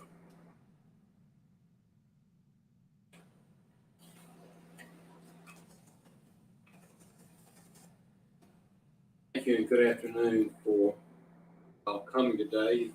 6 days ago, our community learned about the disappearance of Carlee Russell, and it sent fear and pandemonium not just through our city, but the entire state and the nation as well.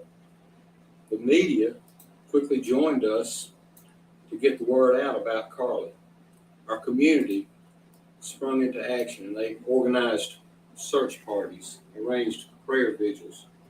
They took other steps that I'm not even aware of to help in this situation. The Hoover Police Department quickly rallied multiple partner agencies, stopping at nothing to find Carlee. I'd like to take this time to say thank you first to the Hoover Police Department, our partner agencies, our wonderful community, and to all those that aided in some way in connection with this situation. As the days have gone on and more information has been shared, we know everyone has questions. The Hoover Police Department is known for being very methodical and thorough with their investigations. For that reason, we did not feel comfortable speaking in detail publicly until now. It is important that we share this information now so that our community can be put at ease. So at this time, I'll turn the microphone over to Hoover Police Chief Nick Dursis. Thank you. Thank you, Mayor. Thank everyone for being here today.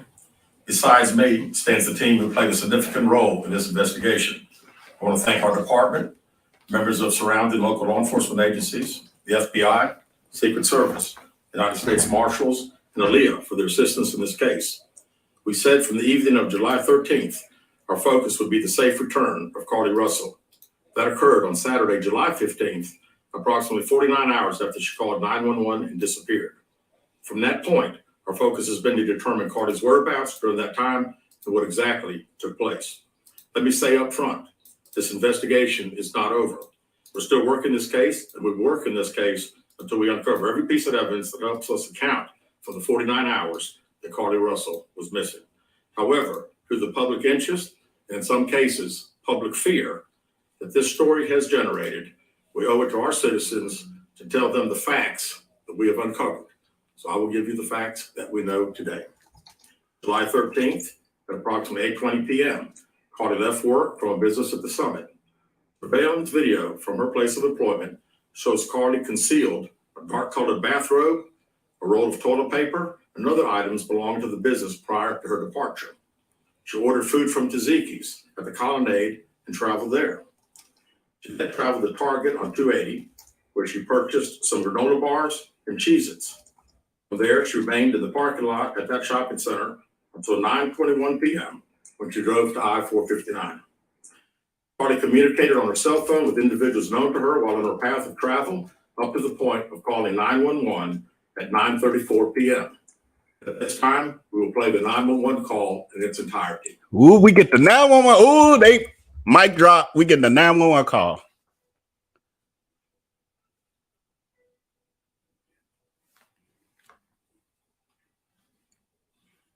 Now I'm gonna really be able to talk. I ain't gotta be filtered no more.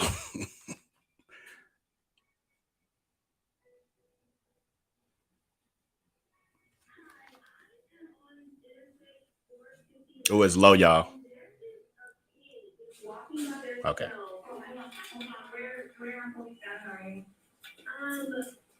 I'm right next to this exit 10 by the Hoover Med, like you off by the Hoover Med. Okay, so you're before the exit? Yes. Okay, were you headed southbound or northbound? Okay, so we're going to towards the 80. Towards Tuscaloosa. Okay, and was the child on the left or right side?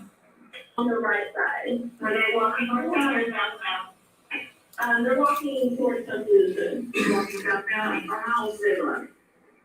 Like a toddler, like maybe like 3 or 4. Did you pull over with them? Are you still with them? Yes. Okay, are you with the child right now? No, I'm not. I didn't get out of the car. I can see them really. Do you mind staying until we get there? Yeah, sure, yeah. Okay, what kind of car are you in? I'm in a red Mercedes. It's an SUV. I mean, it's a sedan. Sorry. Can you put your hazards on for me? Yeah, they're on. Okay. Did you talk to the child at all, or did you say anything to them? No. Okay. No. Do they look like they're injured? No, they don't. Are they white like saying or Asian? They're white. Okay. Is it male or female? I think it's a boy, a little boy. Right now, okay, so is he wearing clothes? Yes. Okay. What are you wearing? It's a white t-shirt, and it doesn't look like he has any pants on, it looks like a diaper. You don't see any cars anywhere? No, no cars anywhere.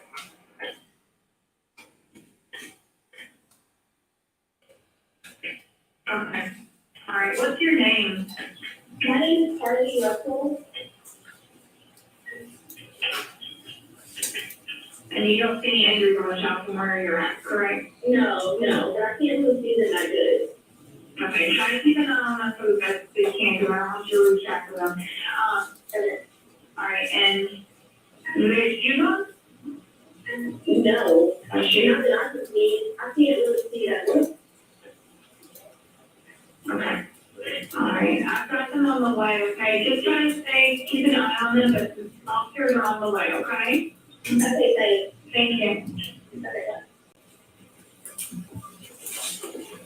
Wow. Called the relative. Wow. Speaking with the 911 operator.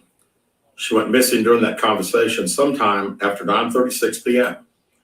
Traffic camera footage was obtained which depicted this portion of the incident, and that footage was analyzed as part of the investigation in conjunction with the 911 call and cell phone data to accurately determine the time frame. Carlee's 911 call remains the only report of a child on the interstate, despite numerous vehicles passing through the area at that time. No one has called to report that a child is missing, and the Hoover Police Department did not locate any evidence of a small child walking down the interstate. Data from Carlee's phone, including her Life 360 app, shows that she traveled approximately 600 yards in her vehicle while she was on the phone with 911, stating that she was following a child. 600 yards. That is 6 football fields straight, 600 yards. The Hoover 911 Center received a second call from Carlee's mother, stating that a relative was on the phone with her when they heard Carlee scream, and then they had an open phone line. Hoover police officers arrived on the scene within 5 minutes of being dispatched, and several other officers arrived shortly. They located Carlee's wig and cell phone in the grass near the vehicle. Her purse was located in the front seat of her vehicle with her Apple Watch in the purse. Food she ordered for Tzatziki's was also in the car. The items she purchased from Target, as well as the items taken from her place of employment, were not in the vehicle, nor were they located anywhere around the scene. Hoover Police deployed all available assets from the point in the search for Carlee. Additional resources were called in to include our own drone unit, crime scene investigators. Numerous detectives responded to the scene.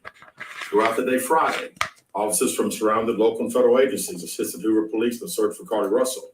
Officers returned to the scene on 459 to conduct a thorough line search for evidence. K-9 teams from the Jefferson County Sheriff's Department responded to check for any sign of Carlee, the child that she claimed to see, and anything else that could be considered evidence in this case. Those searches all turned up empty. Private citizens, including search parties organized by our family, friends, began looking everywhere that they could to find any trace. These searches took place throughout the day Friday and again on Saturday, yielding nothing. At 10:44 p.m. on July 15th, the Hoover 911 Center receives a call from Carlee's residence stating that she returned home on foot. In subsequent investigations, detectives obtained surveillance footage of Carlee walking down the sidewalk alone prior to arrival at her residence. She was conscious and speaking with paramedics when she was transported to UAB. Detectives were able to obtain a brief statement from her prior to being treated and released. For the statement, she told detectives that while traveling down the interstate, she saw a baby walking down the side of the road and called 911. She said when she got out of her vehicle to check on the child, a man came out of the trees and mumbled that he was checking on the baby. She said that the man then picked her up and she screamed. He stated he then made her go over a fence. He claims he then forced her into a car, and the next thing she remembers is being in the trailer of an 18-wheeler.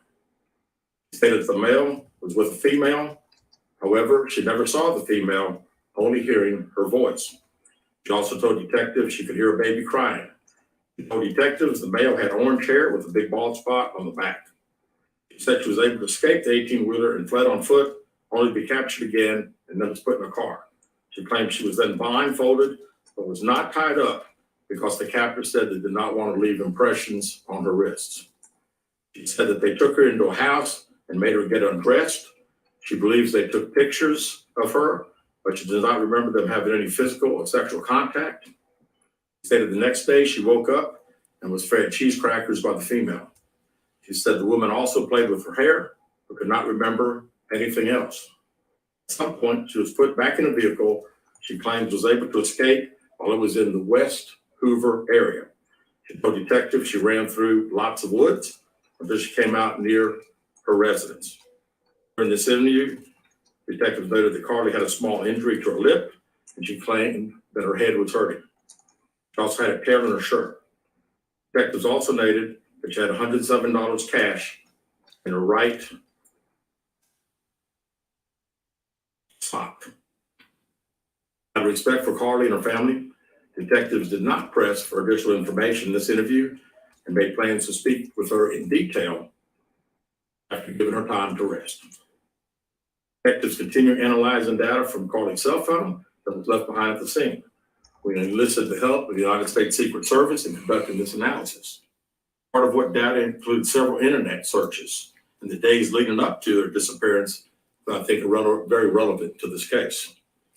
On July 11th at 7:30 a.m., the term "you have to pay for an Amber Alert" was searched. On July 13th at 1:03 a.m., the day of her disappearance, the term "how to take money from a register without being caught" was searched. On July 13th at 2:13 a.m., the day of her disappearance, the term "Birmingham bus station" was searched. On July 13th, 2:35 a.m., search for a one-way bus ticket from Birmingham to Nashville was conducted with a departure date of July 13th. On July 13th at 12:10 p.m., search for the movie Taken, film about abduction. Wow. There were two searches related to Amber Alerts on a computer at Carlee's place of employment, including one regarding the maximum age of an Amber Alert. There were other searches on Carlee's phone that appeared to shed some light on her mindset, but out of respect for her privacy, we will not be releasing the content of those searches at this time. We've asked to interview Carlee a second time, but have not been granted that request. As you can see, there are many questions left to be answered, but only Carlee can provide those answers. What we can't say is we've been unable to verify most of Carlee's initial statement made to investigators. We have no reason to believe that there is a threat to the public safety related to this particular case. Thank you very much. I'm too through. Questions, please raise your hand and I'll call them. This is worse than I thought. Wow.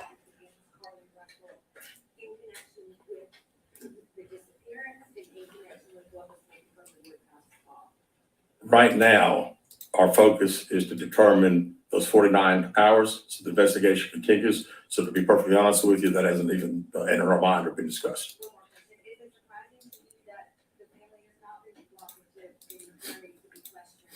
Well, I think the family has stated to us that they didn't think that in her mental state right now, because of trauma of the incident, that she's not ready to talk, is what we've been told. Question, Chief. You stated that the abductor had orange hair. Was this abductor black male? Was it female? Black female? White female? I believe it's a white male. Am I correct by saying that? Was it ever? Yeah, white male. Is this alleged abductor yet on the loose in the Hoover area? Don't believe so. Yes, ma'am. Chief Brigadier WBRC, has a toxicology report been done, and were any drugs or illegal substances found in her system? We have no report of that. Is any indication of mental illness in this case? Not that I'm aware of. There's been a concern in the community that if this were turned out not to be a true story, that the next time a young woman of color was missing, that it might not be taken seriously. How would you respond to that? I'd respond to say that we investigate every crime to the fullest, just like we have this one. Was she traveling with anyone? Excuse me, was she traveling with anyone who's trying to disappear from? Not to my knowledge.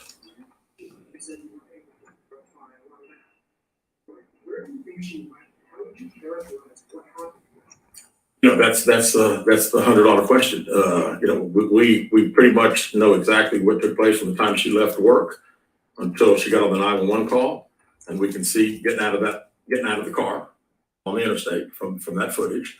And after that, I think she only knows. We don't know.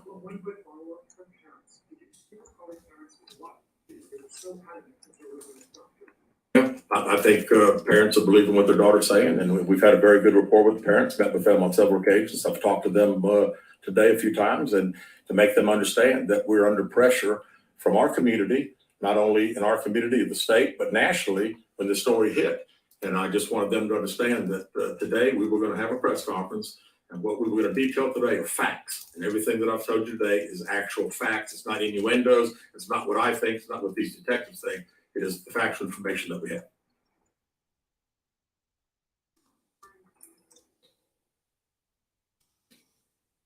Well, I think our detectives have talked to the parents, and we're ready to talk as soon as she's ready.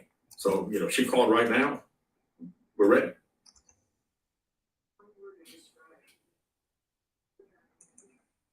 How about unknown? You know, we know the facts that we have. Everything else is unknown at this time. What have the past 2 days been like for you, your department? This has been a stressful service. Well, absolutely. And again, the focus of the investigation that Thursday, when she went missing, of course, the focus was to get Carlee home. That's what we want all. We wanted her safe and sound. And that's all happened. Then, of course, this has gotten to be not only a local state story, but a national story. So, you know, it is. It's a lot of stress on everyone in the Hoover Police Department and the mayor, and every citizen here. We want to know the truth.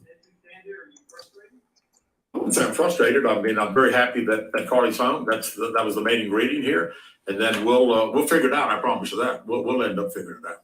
Any idea about the number of manpower hours or the expense and funds and all kinds of search that might cost the city and the state and federal government? Yeah, we haven't had time to consider that, but it's you know, again, these detectives that are here, this is just a small group of people that have been associated with this case. We have put every available resource that we have on this case because we wanted to make sure that we found out everything. We wanted to get her home, and we have. Not that I'm aware of.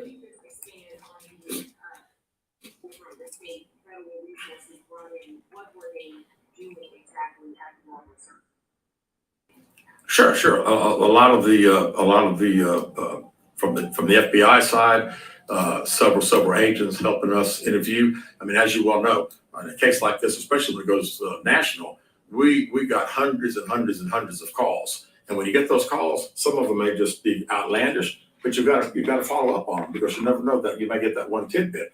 And I'd also say too that we had a great cooperation with the family. The family received hundreds and hundreds of tips, and every time they got a tip, they sent it to us.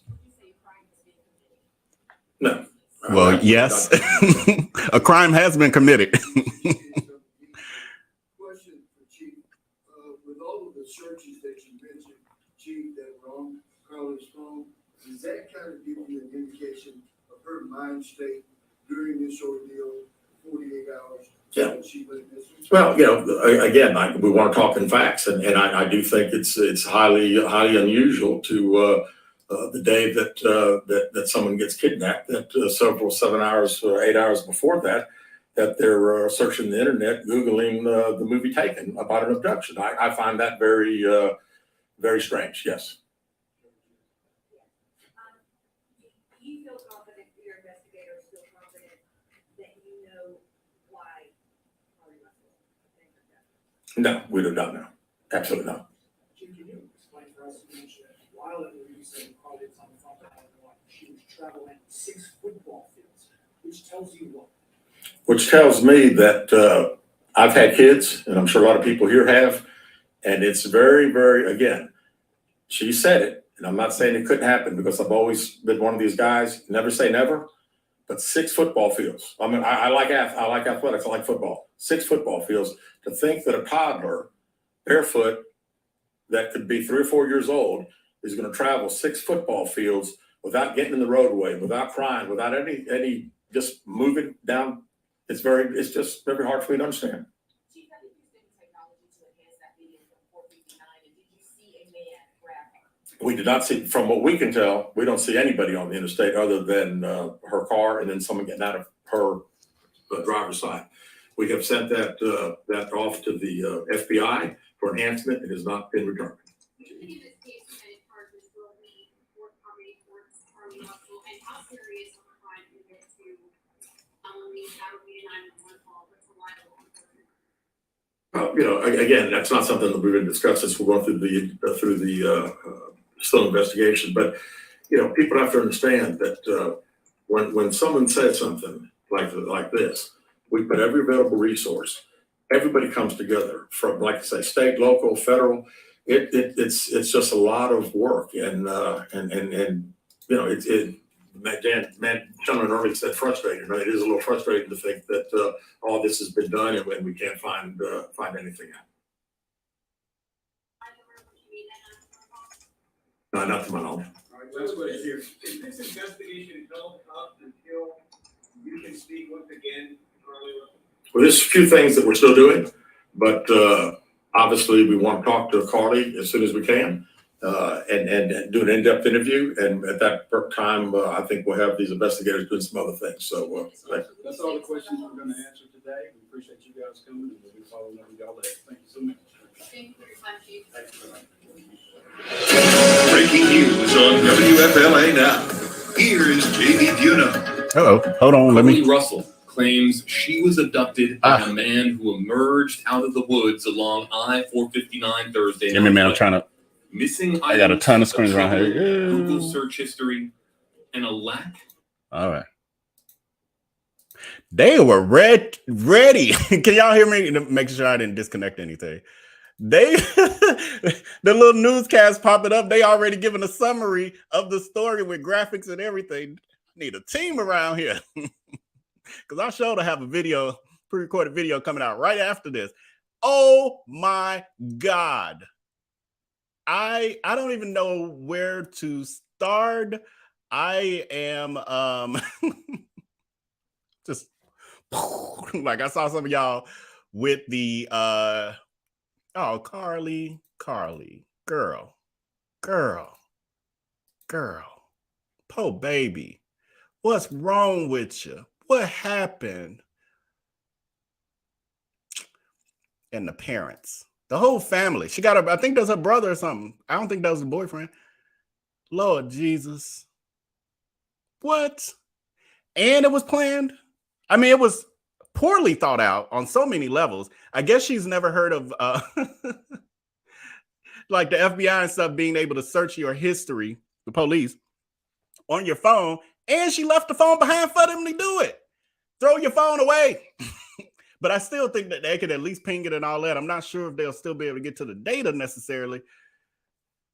Lord Jesus. Okay, so I took a few little notes and then I'm gonna get right to y'all comments because I almost feel like I can't even process the other little tidbit. I guess I will read the it's too much, y'all.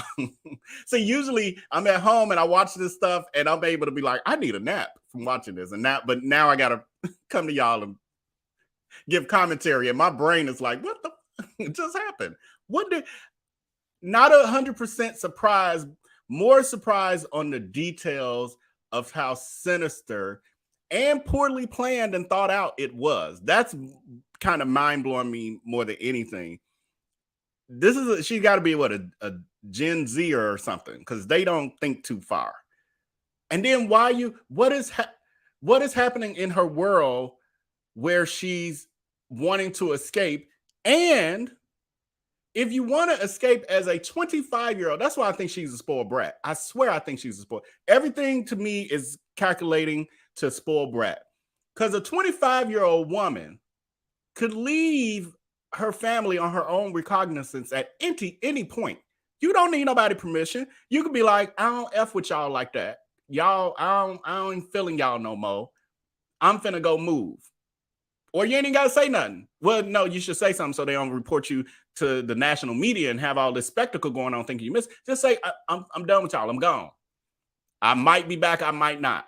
But this telling me spoiled brat. This is like little princess throwing a little fit for something. Something ain't go right. Maybe she wanted to upgrade her red Benz to an SUV because she mistakenly told the 911 operator she had an SUV. Maybe they told her you need to get a full-time job first or finish nursing school, and she threw a fit and she said, I'm gonna make y'all sweat. I'm gonna make y'all think I'm missing. Let me Google the movie Taken. Let me see how that worked out. There's some issues going on here. All right, so I'm gonna go quickly over the notes and then we're gonna get to y'all comments. I don't know if I'm gonna be able to go live later tonight. I'm gonna try, but Jesus, my brain is fried from that. That's some ish out of a movie. I mean, out of Taken. But she didn't make up her she didn't abduct herself. So they're saying, and y'all correct me in the chat because I only got part of what he was saying when he said the items that she took from her job. List them for me, somebody. I heard the stole toilet paper and something else. What kind of hard on your luck? But she ain't hard on her. What is going on? I'm confused. She had $107 in her sock. So she wasn't broke. Her parents are well off. She driving a Benz. She's definitely a princess. Why are you stealing toilet paper from your job? And a robe. Oh, she stole a blue robe. Okay. Was it just the toilet paper? Okay, toilet paper and robe. So the robe was the part of. Okay. And she worked at a spa for you, those of you who may not know. And I actually have a statement from her boss. Jesus, y'all. I'm sorry. I'm trying to communicate, and my brain is like all these random thoughts, like what the F thoughts are coming in that I'm like, because her boss just made a statement about her. He already knew this part though. But he had to, girl, Carlee, Jesus. Okay, so anyway, I'm pushed through. She stole the. I'm gonna have to go to y'all comments in a minute because I just can't even get my thoughts formulated because this is just fucking ridiculous. Okay, so then she, after stealing the toilet paper and a blue bathrobe, then goes to Target. She buys granola bars. So we had said that she went to Target and they said she got some snacks. I've read that to y'all earlier. Now we know what the snacks were. The police wasn't playing. They went to Target like, we need to see y'all cameras. They probably had to pull the receipt and found out she spent $9.98 for this. She got granola bars and Cheez-Its. Then she called 911. She's now on the road. Called 911. While on the phone with 911, saying that she is looking at this child. Now my lawn company would be coming. I hope y'all can't hear that. My lawn company's out there mowing my lawn. Hold on, I'm gonna go off camera 1 minute so I can shut this door. Talk amongst yourself. I'll be right back. It's quick.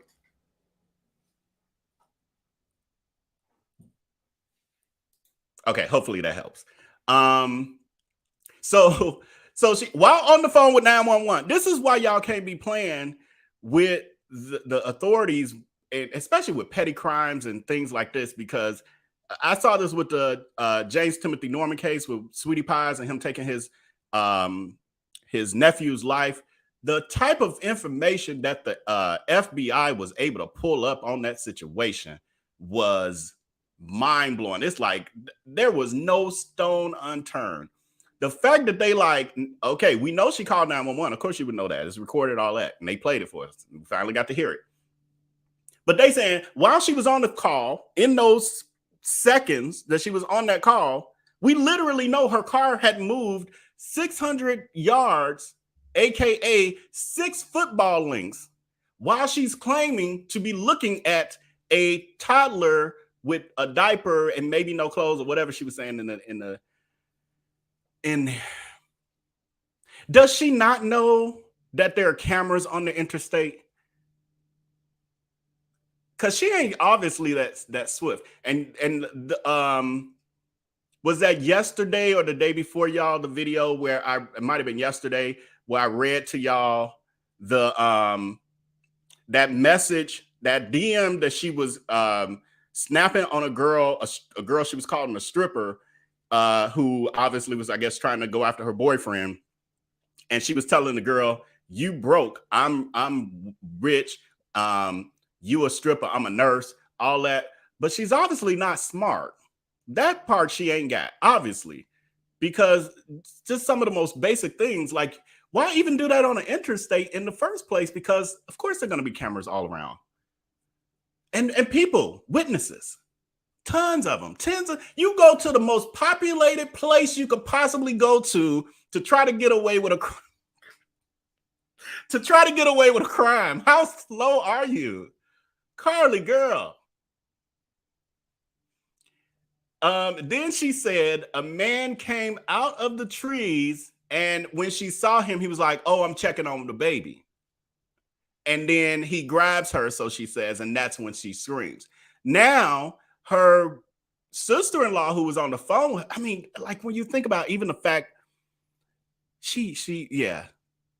I'm almost starting to think it ain't just mental health, though, that it's like spoiled brat behavior, like on a high level, because she's on the phone with her sister-in-law, her brother's wife, and doing all this. I'm faking like somebody's attacking me, and throw the phone down, grab my Cheez-It and my granola bars, and then I walk away. Girl, you dramatic. Why are you being so dramatic? That's a lot of drama. That's a lot of drama. And so how, and it was planned. I don't know. It was planned, obviously, because she was doing research. Doing research that could be pulled up by the FBI. But anyway, she was doing research. But she also, we know, unless her mama lying too, I don't know. Now at this point, I'm like, now I'm kind of like with the family, I'm like, we'll see what's going on with y'all too. But remember, she left the Mediterranean restaurant and then told her mother that she had extra food because they got her order wrong, and that she was bringing her mama a plate, or bringing, the extra food to her mom.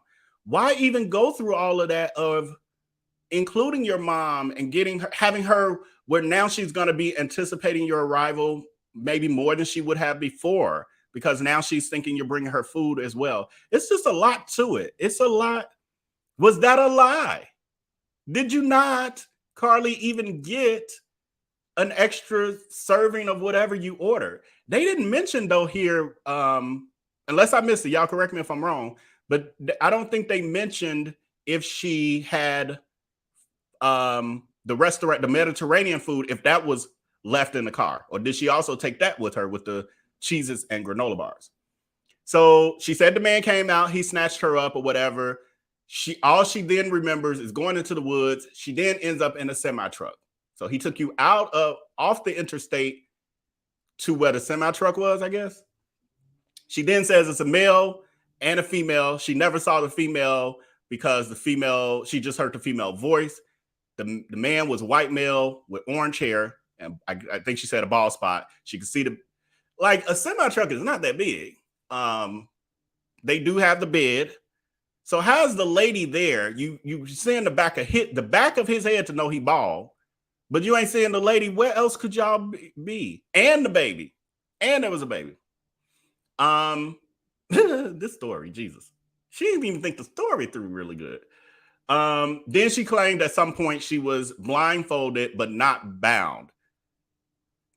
You would bind someone bound them before you would even blindfold them. I mean, or at least simultaneously, because if you're not bound, you can get away easy. Whether you see or not, you can get away. I mean, especially with a blindfold, my hands are free. I just, ta-da! I'm free. What? Oh my God. She then said they're being very vague. Well, I guess because she was very vague. That's why they're like, hey, we need to continue to talk to you. because she was very vague on how she escaped. And she said that, and now just had, again, random what the F thought. Her boyfriend and her mama still saying, yeah, we think there's a perpetrator out there. Does she have y'all that gaslit, or are y'all trying to gaslight us? Because y'all just should have been like, we can't talk about that right now. Like, I would have preferred y'all do that. Because the fact that y'all backed up this, and it's now been proven to be a flat out lie, and any of us here, if we heard this story from her, because I'm sure she's telling her family, we'd be like, girl, quit lying. Why you being dramatic again? And you to cause all this drama. I'd be airing her out myself so the public wouldn't be dragging me so hard. They're going to still drag you, but Jesus. Anyway, so she ended up, per her words, I don't want y'all to think I'm believing this bull. Per her words, she allegedly escaped from the semi-truck at some point. They didn't give a description of how, because she hadn't thought about that part of the story yet. She's like, damn, y'all gonna ask me how to? How I escaped? But anyway, so she did escape through some woods and randomly popped up out of the field and was in her subdivision. Okay. And then started walking down, just happened to pop up on her block. They're saying that she had a small injury to her lip. So I wondered if was she like, I gotta have some level of injury to my body. And I'll do my lip so that I can put lipstick on and cover up. Oh, and I think they said ripped shirt. Y'all correct me if I'm wrong. But a ripped shirt. So she's like,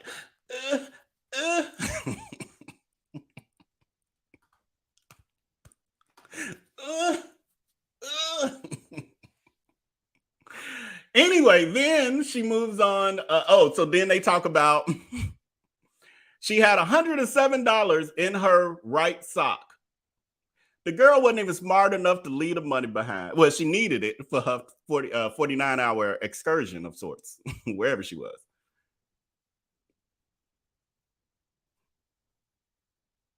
This is too much, y'all. Then she left. This cell phone being left behind thing is really baffling to me. I mean, at least damage it. Like, okay, because you're leaving it behind the way you did, so you probably didn't really care about it, and you're maybe thinking you'll never get it again. So, like, destroy it at least, so that they can't get all the data out of it. And then, oh Jesus, I was blown when they said, well, all that stuff, but then this part was like, what? When they said she had Googled how much does it cost, or does it cost money, or how much for an Amber Alert? Does it cost the people money? So I guess through all of this, that's what makes me think she was just being dramatic, trying to get some attention within the family, causing a scene in some way, because she was also concerned. Well, okay, I was going to say she was concerned with how much it might cost her parents if there was an Amber Alert for her missing.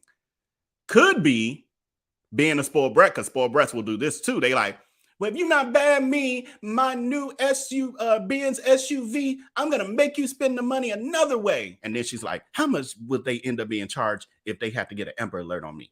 And it's like, oh, $50,000. That's what I'm going to do, because then they going to get charged $50,000 by the government. Like, that's what spoiled brats do. I don't know. Or was it, I don't want to harm my parents in that way, and I'm trying to make sure to see how much it would cost. But then she also did, and I see somebody, Marla Hayes is saying an adult Amber Alert, ? She wasn't sure either. So she Googled that to say, what was the max age for an Amber Alert? And then she found out she was too old for it. Oh, Jesus. Then she also Googled how to steal cash from work, or from a register, I think they were saying, without getting caught. One of the first tips of not getting caught is don't Google it. Don't Google it from your own devices. Don't Google it from work. Don't Google it from anywhere you're connected to. That'll be a number one. Then she went and searched for one-way bus tickets. I forgot where they said again. I was trying to take notes real quick. Well, from Birmingham to wherever. I don't know if they said where. Did they say where to? I know they said from out of. So she was doing a one-way ticket. Well, Googling. So why the hell didn't she? Okay, maybe that was her plan. That was what. There you go. Renee Benson is saying the $107 was for her bus ticket. So maybe, and I don't know if my moderators are still active back there, but you can put these comments, any comments on the screen as well. So yes, maybe that was originally for her bus ticket. It's like you need way more money than that if you're leaving, like you're running away forever. But I don't know. I'm still processing y'all. I'm sorry. I'm a thinker. And then I got to remember I'm like communicating with y'all because I'm like, it's just so much. Like, where's your money to live? If you're running away, it's one way and you only got $107 in today's world. You ain't, after you done paid for the bus ticket, all you gonna have is your granola and Cheez-Its for the rest of your life. And then that's gonna run out. So what you got, look, 2-3 days of food? And that's if you're a light eater. Pamela saying this is, oh, well, it's gone. But Liz B is saying they gave us more than yes, Liz, they gave us a ton more than we were expecting. I'm gonna get through the last couple points and then I'm just get right to the comments. We'll come back and then we'll break down like even more now that we have even more. She Googled the Taken movie. I'm not sure if I ever really fully saw the movie. I'm familiar with it. I know what it's about and all that, but I'm not sure if I saw it or it's just been so long that I forgot. But she Googled the Taken movie. And for those of you who don't know, it's a movie about a young lady. I think she's about Carlee's age, who was kidnapped. And then her father goes on the hunt. Her father's, I don't know if he was an ex-police officer, military or something, but anyway, her father goes on a vengeance to find her and he goes across the world to like locate his daughter. Maybe that's what she wanted. Maybe she wanted her daddy to hug her in a way he never hugged her in a long time since she was a little princess girl with the little ballerina dresses on. And so she like, maybe my daddy will come and look for me. I don't know. And then, you know, lastly, they said that no one else is seen on that highway camera. We already know that. We saw it ourselves. We like, ain't nobody around it. What is that girl talking about? But literally now we know what was actually occurring when we see her car on the video, you know, driving for this long length. And that was one of my questions. I'm like, okay, if you saw the child, wouldn't you stop where you saw the child? Why are you still driving? And it didn't occur to me that maybe the child was still walking because of the fact that she was moving too fast for if a child was still walking. Even an adult, if an adult was walking, she was moving too fast. So anyway, let's get to the comments. I'm going to do the star comments and then I'm going to let y'all go. How long we been on here? Yeah, I'll give y'all probably 30 minutes or so. We'll see how it looks. Yeah, we got quite a few. Okay. I almost want to just start with the more recent because now we got all this new information. Thank you so much for the super chat. High vibes. I find it interesting how little the father has said in the interview. It does give family denial and mostly a dysfunctional mother-daughter dynamic. I'm with you, high vibes. Like now I ain't got to hold back. I don't have to hope that I don't hurt nobody's feelings because her feelings she about to get drugged. I can't wait to get off of here to get on Twitter to see all the memes that have already been created. Oh, it's bad. But it's sad. I know I'm chuckling, but like in the real life situation, it's horrible. It's horrible. I do feel sorry for her to a degree because there's something obviously very wrong with her, whether it's a mental health situation or whether it's spoiled brat princess. Something is obviously very wrong. She stole toilet paper from her job and a bathrobe. Something's wrong. So I think this was like she left work like I'm just done. I'm gonna just go away. Oh, I'm gonna need a robe though. Oh, and I'm gonna need some tissue too, because I'm gonna be walking through the forest. Like, I don't know. Ooh, Jesus. Heidi Miggs is saying, logically, there are only two reasonable scenarios: psychotic break or hoax that got out of hand, in my opinion. Yeah, I'm with you, Heidi. I feel like at this point it's either psychotic break or hoax. Absolutely. Y'all can put that comment, whatever that comment was, you can put it back. Let's admit is saying, I doubt her mental story because they released her the same day. Mental hold is 72 hours, and she should have stayed in the hospital if that was the case. Yes, and someone mentioned that in one of our other live streams as well, and I was like, that's a good point. But then I was like, but what if she had the mental health break prior to her arriving back home, and then when she came home, she was fine? Because isn't that also a choice? Like, I don't know. I'm kind of asking, isn't it a choice also to be on psych hold, like meaning her family would have some say in it in this particular kind of situation? But I don't know if I'm really asking. Shirley P is saying, I think they know something's wrong with her, but now can't cover it up her actions. Spoiled brat is basically correct. Yeah. And then also the other point, I forgot I had another point down there. It just came to me anyway.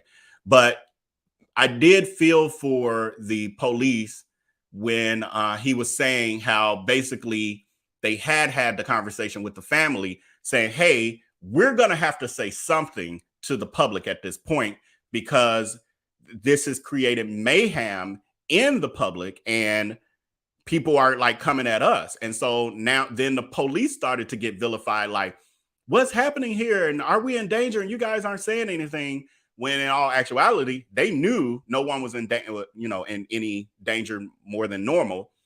And they were just trying to respect the family and give respect the family and be gentle with the process for the family.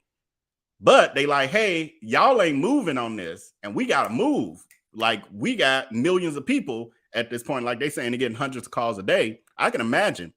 I was even watching, it just popped up with this story, our recommended views. We're getting a lot of people we don't normally watch popping up. And it was a YouTuber who called one of the police stations and was grilling the guy like, well, don't we have the right to know, and blah, blah, blah. And I'm like, y'all doing too much, because they can only tell you what they can tell you in the moment. And the truth is, we ain't in danger, like in any more danger than normal, because you could read the signs and see the pieces even before this press conference. I just didn't want to say it because I didn't want to, be speculating. But the jury is in. The jury is in, and she is guilty.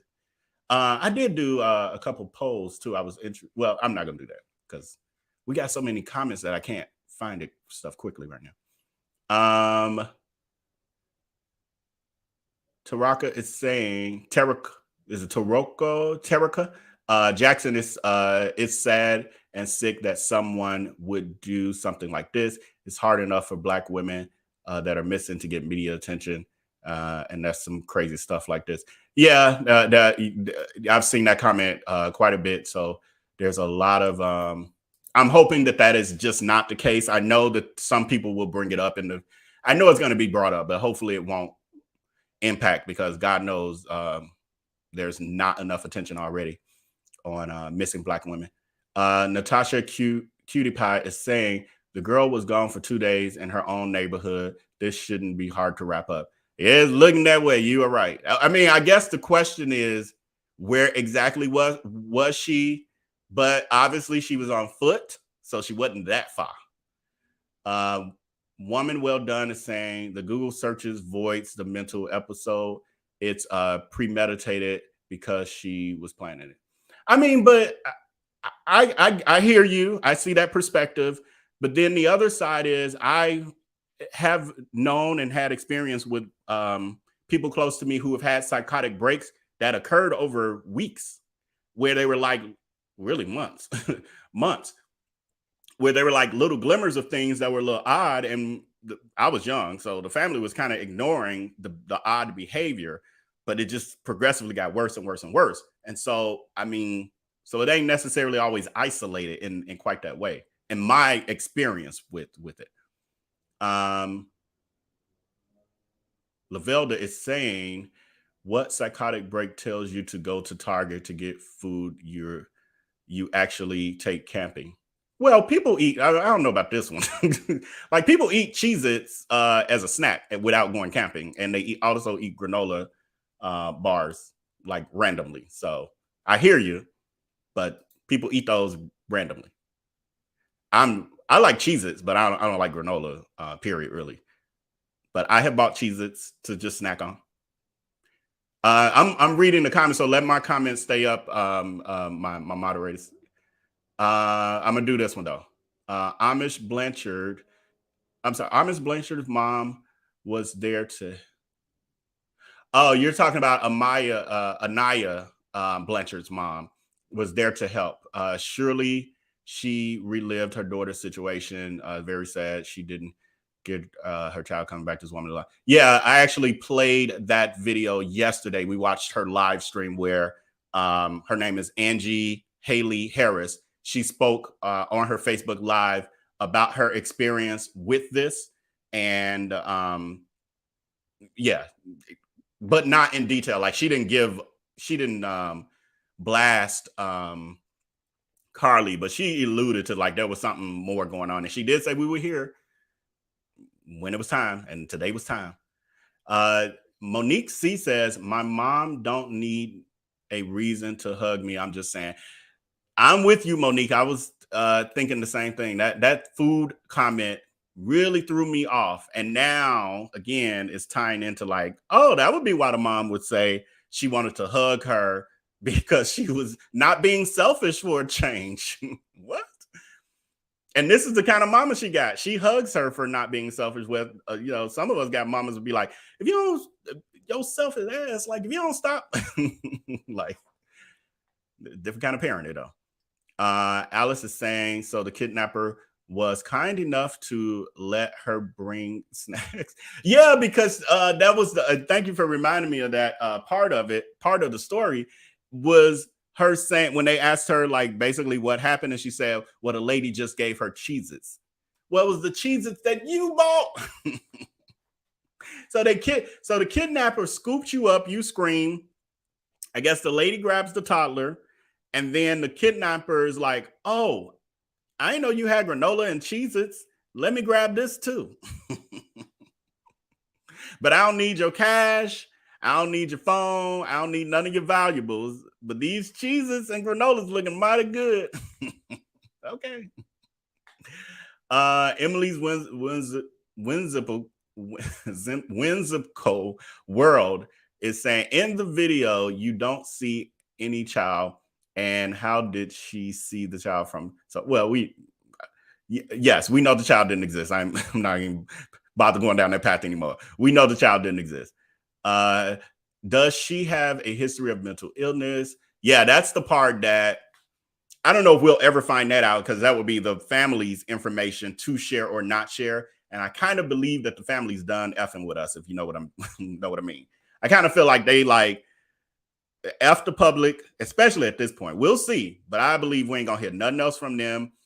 They definitely, if they hadn't lawyered up, which I think they already had, I guarantee you they in the moment, they on the phone consultation now, or Zoom consultation with attorneys now.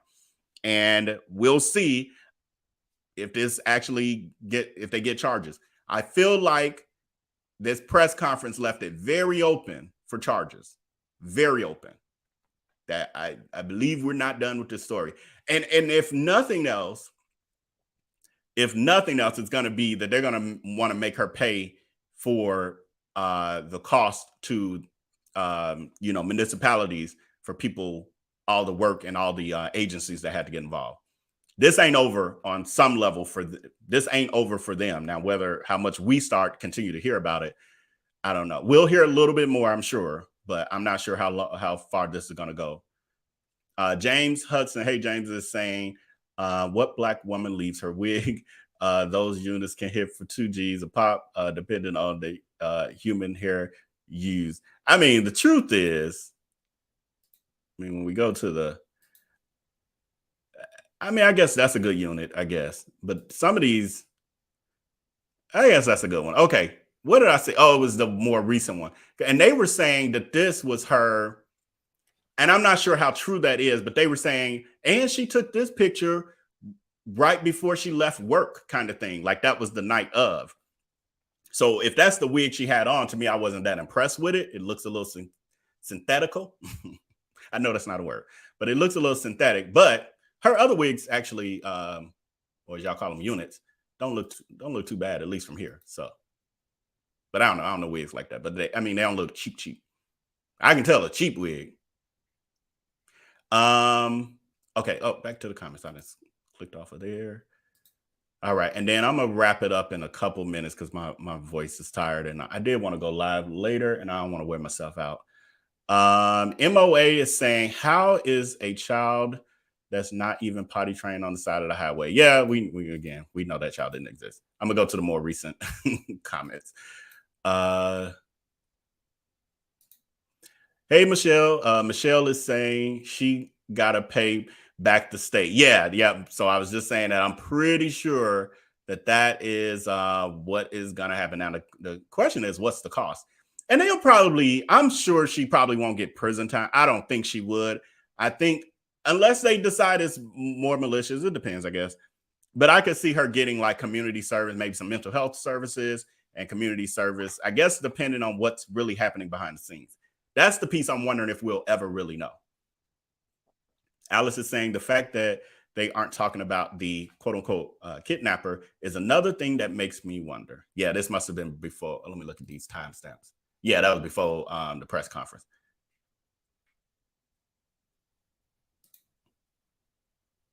Does she have to be? Yeah, we were just talking about that as well. Let's see. Do you all think she's pregnant? Do you all think a pregnancy would say a lot about the case? Yeah, I think I forgot about that piece that there was a rumor that she was actually pregnant by a 17-year-old and that he was who she disappeared with. She wanted to spend time with him over the weekend, and that she had called a relative over the weekend and said, "Ooh, I effed up." And that was before she came home.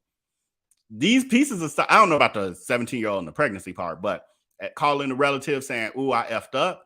All right, now that's making sense. It's a lot of pieces and text messages we read yesterday and all that. So we're gonna come back, not today, but we're gonna come back in another live where now I'm gonna put all those rumored pieces together and see what was actually factual from those text messages. Even we read those messages that were anonymous that were giving some of the clues to what we got here. There was a text message, an anonymous text message between two people, and one of the people claimed to work for the police department, and they were like, "Man, if I wasn't, if it wasn't risking my job, I would air her out, blah blah blah, this and that." And they was like, being in this line of work makes us not trust anyone because people lie like crazy, blah blah blah. Now all that's like, ooh, I think that was real. I'm thinking those were real people involved in it because they were giving insight. They were giving, they were saying things that hadn't been released that now add up to what's here. So this is they're going to charge her like they did Jesse. You think so, Michelle? Like that she might, because, well, Jesse was about to get away with a slap on the wrist, but I don't know. She seemed a little, so she probably gonna do the same thing. I hope she learned from him. Don't let your narcissism take over and your ego where you won't just take the deal. Take the first deal they offer you, because if you take this to trial and you get them a hard time after all the stuff they've already been through, they're gonna bury you under the jail. So Carlee, take the deal.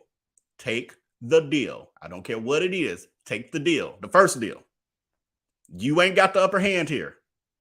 For one, you've already been tried and convicted in the court of public opinion, and they're sentencing you to life. This is going to follow you forever. It'll die down after a while, but for now, I don't even know what to tell you because a one-way bus ticket ain't going to even help you out of this one. So I don't know. Go to another country. I don't even know. Was this like worldwide? Did this make the world news, I'm not sure. But here, the US, you ain't got a chance. And I know social media ain't no joke. It is no joke. When you get on this bad side. If you're on this good side, you're good because they'll actually pay you money. Get on a bad side, they will wreck you. They'll be in your dreams. But anyway, I'm going to read a couple more, literally a couple, and then I'm going to go ahead and check on out of here. I appreciate everyone who's been watching. Thank you to all my moderators on the front end and the back ends. There's so many chat messages that I can't actually call y'all out, but thank you. I know I see a few of y'all. So she pretended to pass out in front of her parents. That's not clear, Forgiven. Like, they just said that she was unresponsive. So what we're speculating is that that meant she was doing that fake, like, and they like, Carlee, wake up, Carlee. What happened? We so happy you're here. And she, like, she, playing a role. She being extra, she being more dramatic and drama on top of drama. So whoever called 911 was like, she's unresponsive, meaning she's not responding to us. Or they might have said, she's not responding to us. And they took it like she was, but she wasn't that. She was. I got relatives that do that stuff, y'all, or have done it. So that's why I can reenact it, because I've seen this shit in real life. Like, she's just dramatic. Ignore her. She over there in the corner acting like she's having a seizure. Girl, please. Hand me that plate of mac and cheese next to you. I've seen this stuff before. Not on this level, but I've seen this stuff before. That's why I can describe it. But anyway, I'm tired. It got hot because I had to shut the door because of the lawn company, and it's a whole thing. And I want to come live later. I want to time myself out. So thank all of you. Thank all of you who are new to this channel. I greatly appreciate you. We had a great time. We will be back with more. I'm not done following this case, so subscribe for more on this case and much more. This is how we get down over here. We get the facts with some shenanigans. And if I'm unfiltered, woo, hold on to your seats. So anyway, with that, thank all of y'all. I love y'all. Again, remember to like this video, and I will see y'all later this evening. If you click the link pinned to the top of the chat, and it'll also be in the description area. That's how you can connect with me on all of my platforms. And that's also where I send notifications when I'm going to go live, because you can't trust YouTube to do it. They don't always do it. A lot of times they don't. I get messages all the time. YouTube didn't send me a notification. Join the text community so you'll get it directly from me. All right. So with that, I will see y'all. Enjoy the rest of your afternoon, and I'll see y'all tonight. All right. Peace.